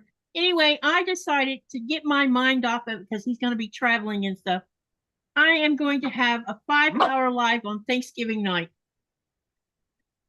But I'm going to leave it open to anyone who wants to come sit in the Zoom. You can, or you could just sit and chat. I don't care which. And I'll run it. And I'm going to probably work on one of my tree of lives. One or the other is going to be sewn during that 5 hours, and I'm going to get all the pieces finished so that I can start sewing them together. That is going to be what I do Thanksgiving evening. So if Girl, I have not even started assembling my tree of life yet. Yeah, well, I don't have all the clues. I'm like, I got a 4-day weekend next weekend, so I'm planning on working on it then.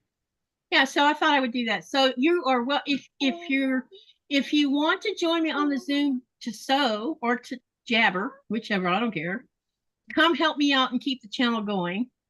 The other thing is I am also going to be having a shorter live on Friday because I have a premiere happening before the live, so that one will be a bit shorter.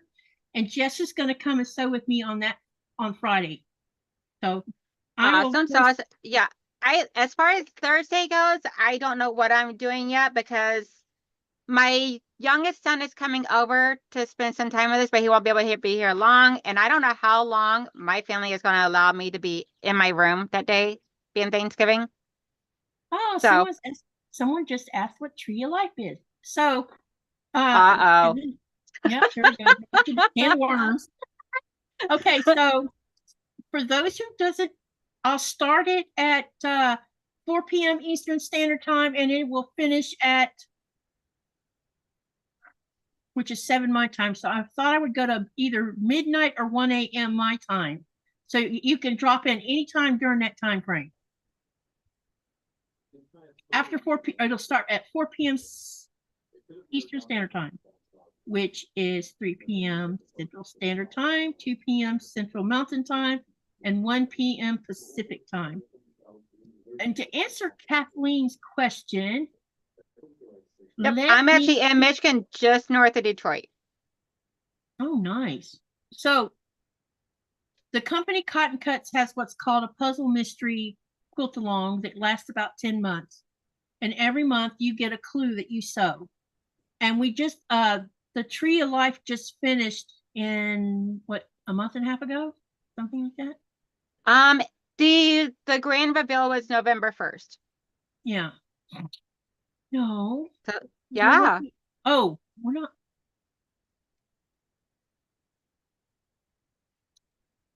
We just finished the Tree of Life. Yup. Yeah, we just finished the Tree of Life. We're still working on the other one right now, the Wild West one, right? Yes, the Wild West we're still in the middle of. I get confused because we do 2 of these a year, and they run into each other. But anyway, I have 2 Tree of Life. I have Hope, and I also have Secret Garden that I've been working on. And the Secret Garden looks like. Yeah, show it, show it, show it.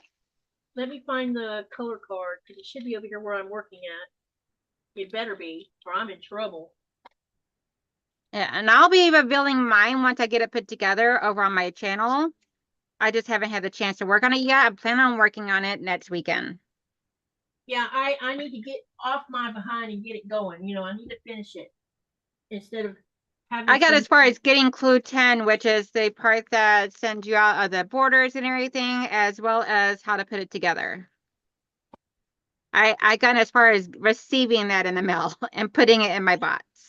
Who was it that said that you'd find the color card when you weren't looking for it? Who said that? That may have either been Michelle or Pat. Oh, look what I found. Really? Okay, to answer Kathleen's trio, Cotton Cuts does these mystery quilts, and there's 2 a year, one in the spring and one in the fall, and each mystery has a new name. So, and we're doing the mystery like if you were a detective trying to solve a case. So the Tree of Life is the case, and depending on your colorway will be the name of the an additional part of the clue of what you're making. And you have a choice of choosing colorways, and usually there's what, 10 colorways, usually 10 to 12. I think so. This is the Tree of Life was only my very first one ever. Yeah, I usually see anywhere between 10 colorways to 12 colorways. So, and you have the ability, you can sign up for one colorway, or you can pick as many colorways if you think you can sew that many of them. I know someone who does 4 colorways at a time, and I don't know how she does it, because sometimes 2 is my limit, and my Tree of Life just happens to be 2. But yeah, so the Tree of Life, one. This was the Purple Mist. Yep. And that's my oopsie kit. Thankfully, not even opened. Yep. So that's what it is. Okay. And I've actually decided I'm using my oopsie kits as long as I don't have to use them, then I'm gonna try and cut them up and use them as the binding. Let me see. Kathleen, if you're interested in finding out about it, I'm going to share a link with you. I should have a link in here where it's called PMQ, I think. Let's see if the bot gives us a link. Come on, wake your behind up. No, I'm pretty sure I put one in there. All right, let me go get the link. Nightbot just doesn't want to play nice today. No, it doesn't look like it. So let's go find there it goes. Did he finally do it? Yep. Okay, Kathleen, if you click on this link, it'll take you over to Cotton Cuts website, and it gives you the whole rundown of what the program is and how it works. In fact, we're about to start signups for the spring 2025. Yeah, early December. I think it's like December 2nd or something like that. December the 4th. Oh, okay. It's moved back a little bit, or moved back a little bit. Yeah, unfortunately, I'm not going to be able to sign up for that one because I got too much financial stuff going on that I just can't afford to do it right now. But I am doing the Wild West. I'm doing the Dusty Rose of Wild West. Yep. So I'm doing the Wild West, and my Wild West is Delilah, and I'm only doing one. It's interesting for me because sometimes I'll do 2, sometimes I'll do 1, but the last I'm doing 2 for the Tree of Life, but before that, for like the four times in a row there, I only did 1 per spring and fall. I'm probably only going to do 1 for spring 2025. However, if a colorway doesn't start talking to me, I might not be doing any of them, because right now the colorways I'm seeing, none of them are like, come to me, you know, kind of thing. But I've been saying, come play. Yeah, come play with me. But I did. Kim was at our, you know, every 3rd Thursday, Cotton Cuss hosts a Zoom sew for PMQ detectives, and she was there this go around. And we asked her if there was going to be any batiks, and she said there was, because I think I want to do a batik. I'm like, okay, so the Purple Mist was batik, and I'm telling you right now, I'm in love. Yeah, I wished I'd. But then the Dusty Rose that I'm also doing for Wild West was not batik, because the batik one, they had like the purples and the batiks were just way like, and I'm crazy about batik. I'm about purple and batik. Me too. But the purple colorway of Wild West was just like the purples were all way too close to each other. Melissa has a really good point. Kathleen, when you go over and read all about it, there is a part where a link that you can click on that says try me, and they'll send you a sample of a clue for you to sew to see if it's, you know, your cup of tea. And that gives you a chance to try it out and see how you feel about it. I have good job, Melissa. That. Yeah, that's a really great idea for people who are on the rail and don't know whether they want to try it since they've never tried it. Also, if you're a Facebook person, go on your Facebook and put in the search box Cotton Cuts Fabric, and just put it just like that and hit enter, and it'll show you a group, and go click on the group, and people are posting their PMQ finishes, and look at all the finished quilts there. You'll see what we're talking about. Will you stop? And it is a lot of fun. And it's really going to stink in the springtime whenever I don't sign up for it, but things happen sometimes. You know what I signed up for? And there will always be more. What'd you sign up for? And I've already I'm already getting it. I signed up for the Fat Quarter Shop's Tula Pink's Dragon Fruit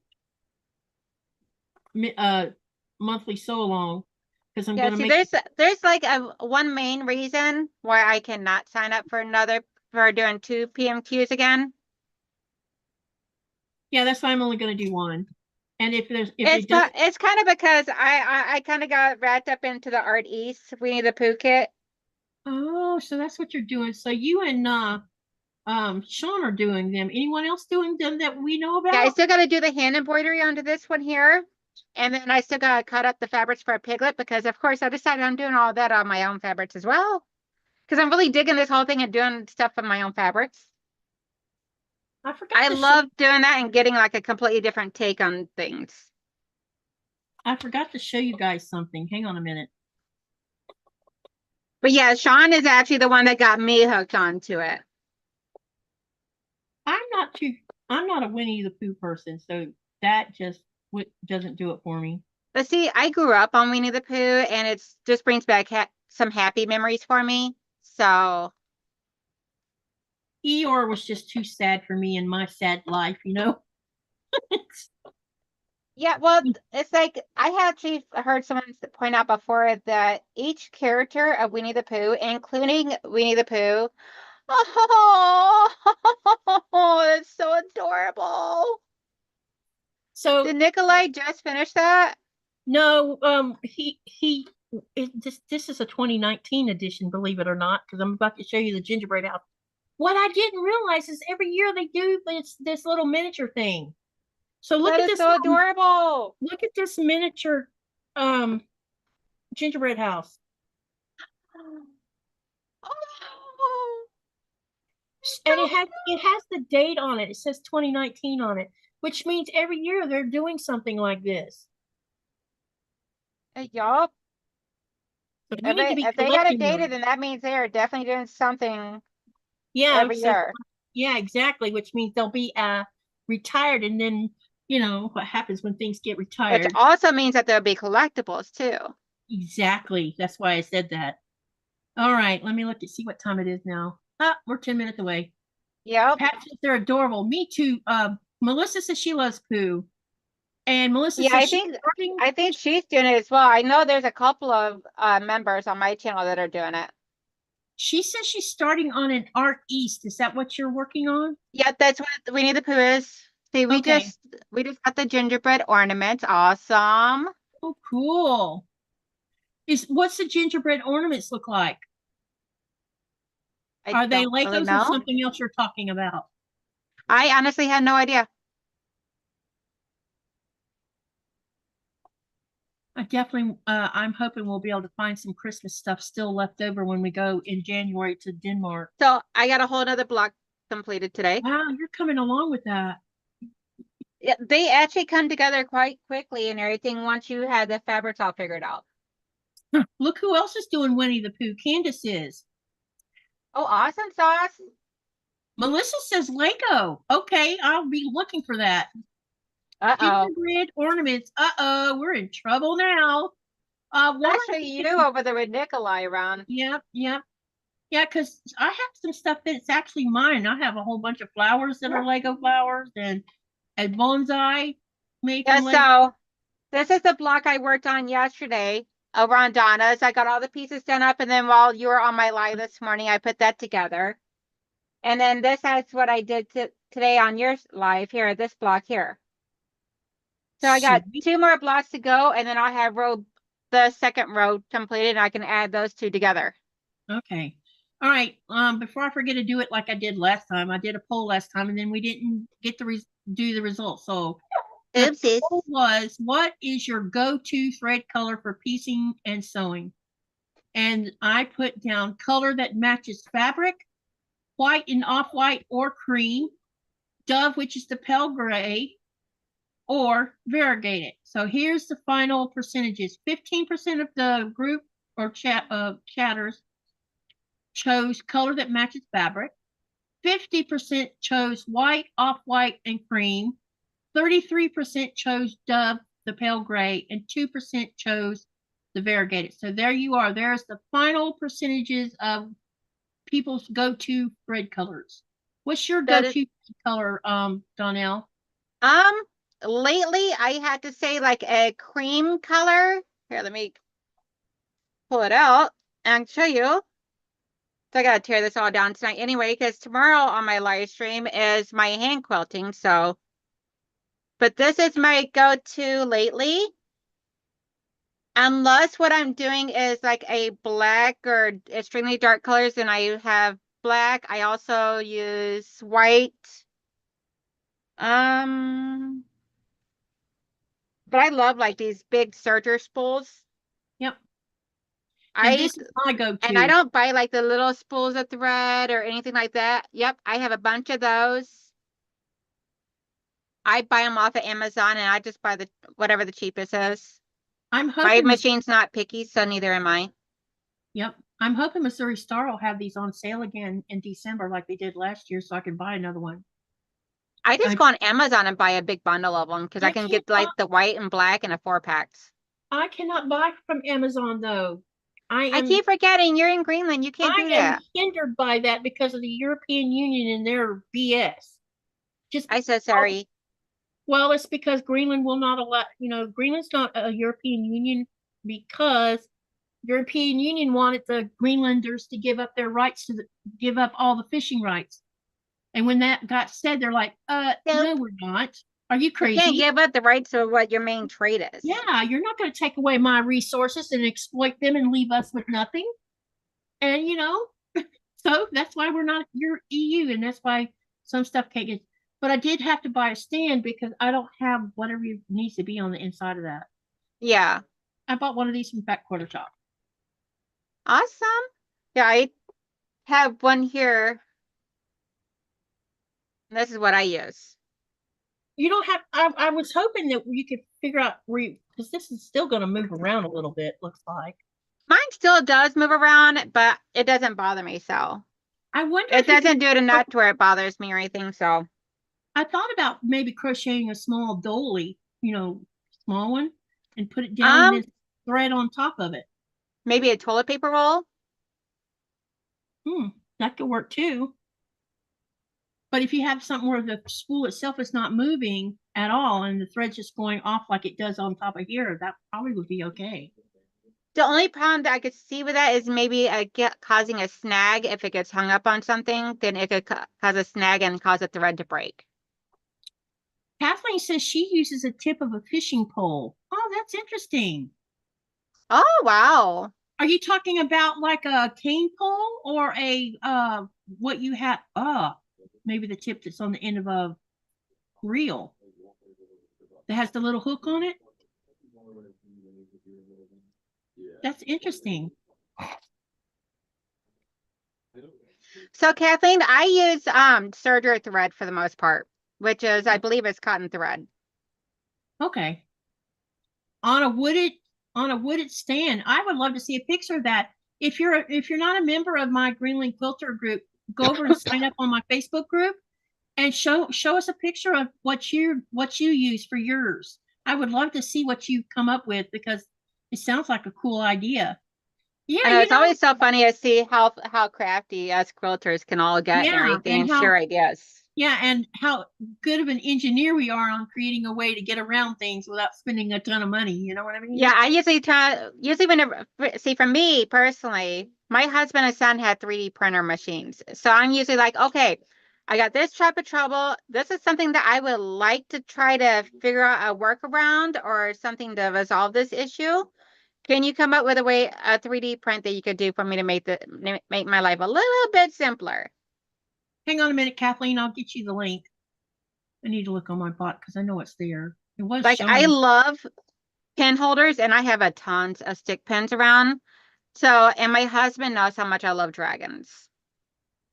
So they 3D printed me up a little baby dragon that holds all my stick pins, all my magic stick pins for me right by my desk. Got the cute little tail and everything. Oh, here's the command for it. I need to put that on my auto so you all see it.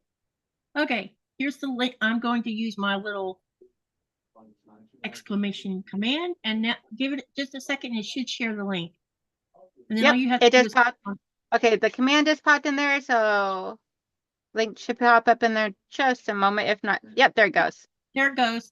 There you go. Go ahead and click on that and it'll take you straight to the Facebook group. All right. Again, so let me remind you,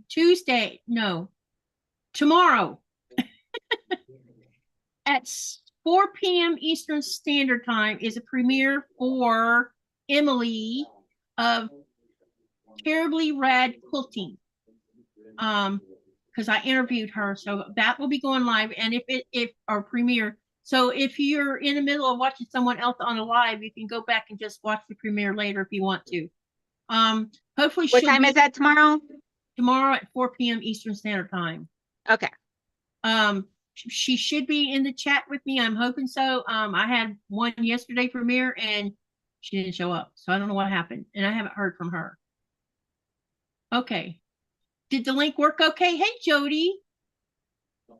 Jody. Hey, Marketplace. Jody, type exclamation selfie and it'll share your link for your channel. And let me get back to what I was talking about. So tomorrow is another premiere of another interview podcast. Tuesday is the night that, and y'all spread the word. If you want to learn about Greenland, please come Tuesday night, because Tuesday evening, which will be 4 p.m. starting, it'll start at 4 p.m. Eastern Standard Time. Nikolai and I are going to talk about the following things. I'm going to talk about what it was like moving to a foreign country. We're going to talk about how I adapted to living in Greenland. We're going to talk about Greenland history, folklore, mythology, you name it, we're going to talk about it. We might not be able to cover all the subjects in one night, but we'll get you started. And then when I love the fact that you guys are doing that series. Yeah, I've been putting it off, and someone the other day's like, we want to hear all about what it was like moving to a foreign country. You've not talked about that. You've talked about how you two came together, but you've not discussed what it's been like as a foreigner and an immigrant. When you think about it, I immigrated is what I did. So we're going to talk about all of that, plus how the United States, where the United States ties into history of the past. We'll talk about that. We're going to talk about Mother of the Sea. I'm so excited about sharing that story because I think that's a fun story to talk about. We're also going to talk about things that are a little uncomfortable too, because you can't leave parts of history out. Some stuff has to be talked about.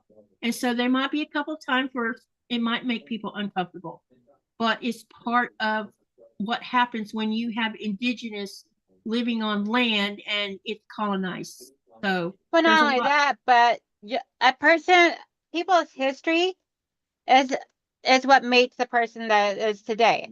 Yeah, exactly. Like there's a lot of aspects of my history I hate, but that history is the reason why I am the way I am today. Mhm. So, Yep.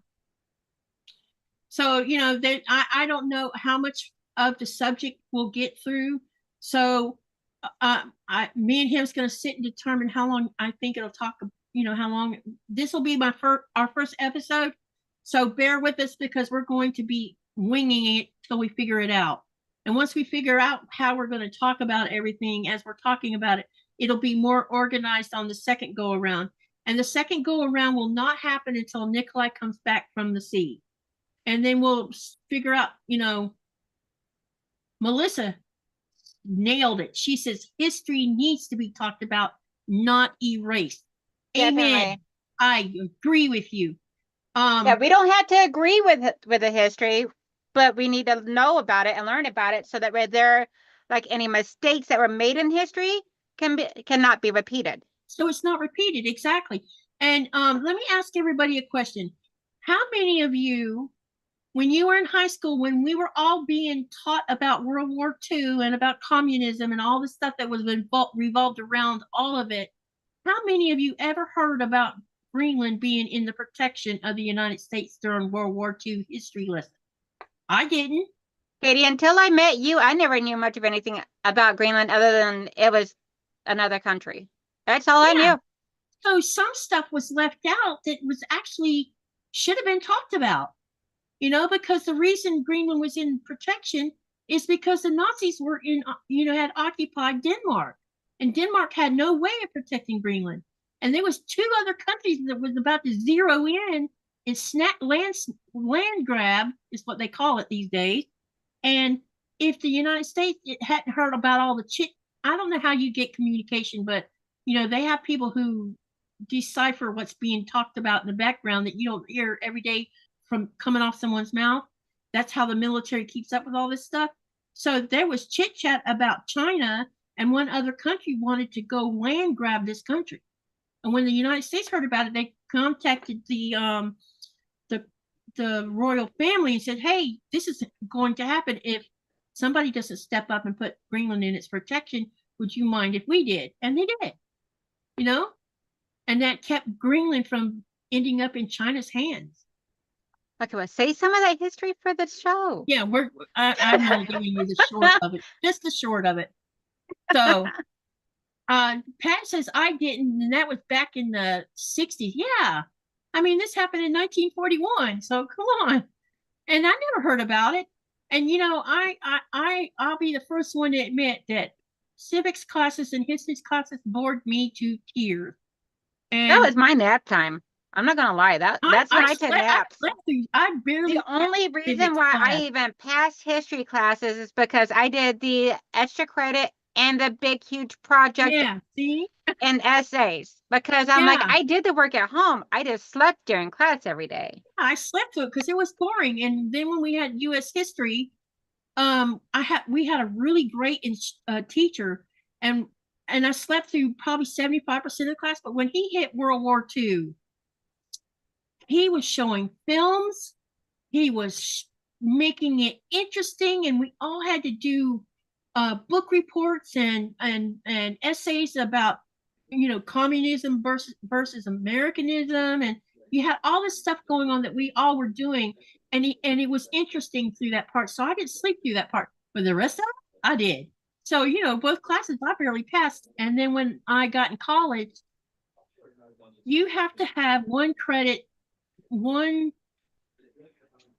I think it's 3 credits, which is 1 semester. You had to take 1 semester of a type of history class, and you could take European history, American history from 17 something to 18 something, and then there was another one from 18 something to 19 something, and then there was a 20th century history class for U.S. history.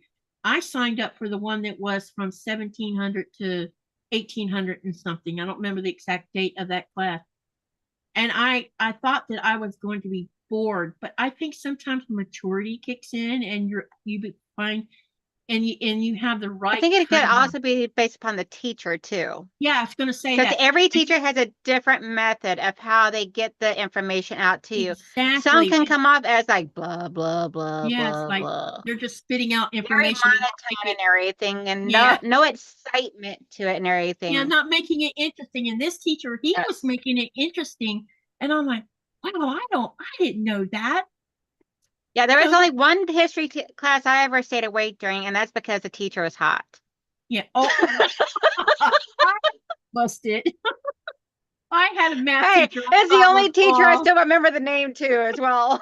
I know. I had a teacher, and I still remember his name. His name was Mr. Stark, and he was my math teacher. And he was. Oh, so I'm not hot. saying mine out loud, just in case he ever happens to He fall was upon my this channel. he was this tall drink of water, and all you wanted to do is just sit there and look at him, you know. Oh my gosh. All righty. Let me see here. Jody says my nap time was always she said it was always dark. Love history though. And then Shelby says my best history class was in music school and college. Oh, cool. They tied world history to music history and made it very interdisciplinary. Hey, that is wow, that's so cool. Yeah. All right, you guys, guess what time it is? All right. Thank you, Donnell, for coming. Please tell your channel one more time. And And I'll drop my link one last time in here for anybody that has not subscribed. And if you would like to, I would truly appreciate it. I am going to do it again. Oh, Katie beat me. There you go. 2 times, y'all. Yep. Just in case you missed it the first time. So what I'm trying to get to 1,000 subscribers. And if I do, I'm going to do a huge giveaway. There is someone that the person that I got this ruler here from for doing my foundation paper piece, her and her husband live in, I believe it's Texas, and they have a company that they do themselves. They make the products and everything, and can even do specialty stuff if you contact them. Well, they have the long cutting rulers. One is a 14-inch long, one is 24-inch long for cutting up yardage. And I am going to purchase a set of those, one of each, and have it shipped to whoever wins the giveaway when I hit my 1,000 subscribers. Speaking of those rulers, Donnell, I bet you didn't know this. When I was doing the Florida shop hop with my husband, I was dragging him through 45 stores. We came through a store in the outskirts of Orlando, Clearmont. That's where it's at. And when I walked in there, that was one of those rulers. They actually do have a few stores that they have. No, hear me out. There's a story with this. This has nothing to do with who owns it now. Okay. I said, I know this ruler. And she says, what do you mean? I said, well, there's a couple that bought not copyright. What is it called? On the licensing or something like that. Anyway, something with licensing rights for making it. Yeah, they bought the rights from a company that that originally manufactured it. Yeah, the original company sold out is what they did. And so oh my gosh. Thank you, Jody. The new owners now have. So anyway, she was telling me she wished she could buy more of these rulers. I said, I know who's making them now. And I gave her the information to where to go to find them. But I was shocked that she had 2 of them, and they were the really long ones, and they were cutting yardage with it. And they were sad that the original company had, closed and they couldn't buy and he's actually perfected it some too. Yeah. So, it's funny. And I haven't even bought these really long yardage rulers for myself yet, because most of the time I use pre-cuts. I haven't bought one because I just feel like Like my favorite pre-cut is fat quarters. So I buy yardage for a background, but then I have a behind me as my workbench that behind this here, because it's just one of those crash show displays, stands that folds up. So I use this to hang cute stuff during my live streams and all, and hide my Hide your my mess. Well, I can't hide my mess, unfortunately. Oh, it's crazy how much I have a mess in this tiny little room. Anyway, hi Pam, and I'm sorry you're catching us. We're about to say. Anyway, see you on the next live. Don't forget about tomorrow's premiere of another podcast interview of another quilter. I really enjoyed talking to her. Emily was a lot of fun, and we had to redo the interview because when we were doing the original interview, the last 10 minutes of the interview, she lost connection, and when we reconnected, I don't know what happened to Zoom, but the 10 minutes that was left over got lost in all the mess, and so we had to redo the whole thing. So but now it's completed, and it's going live tomorrow on a premiere at 4 p.m. Eastern Standard Time. So come do that. Candace says she's bought they bought the patent. That's what I was trying to do. Look for that word. They bought the patent so that they could manufacture it themselves. And thank you to everybody that did subscribe. I'm up to 843 now.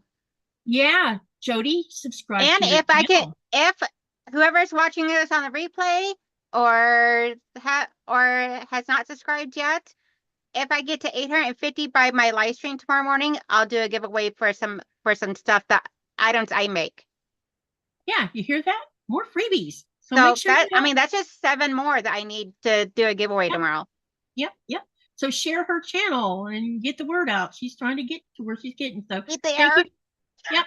So thank you for tonight. Remember to live, laugh, love, dream. And what do you do with all that? You create something. Have a good night and see you on the next live video. Good night, everyone. Bye.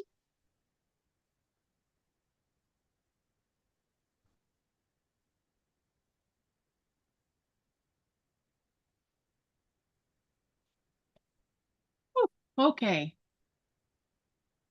Thank you for coming, Donnell. Oh, you're welcome. It was fun.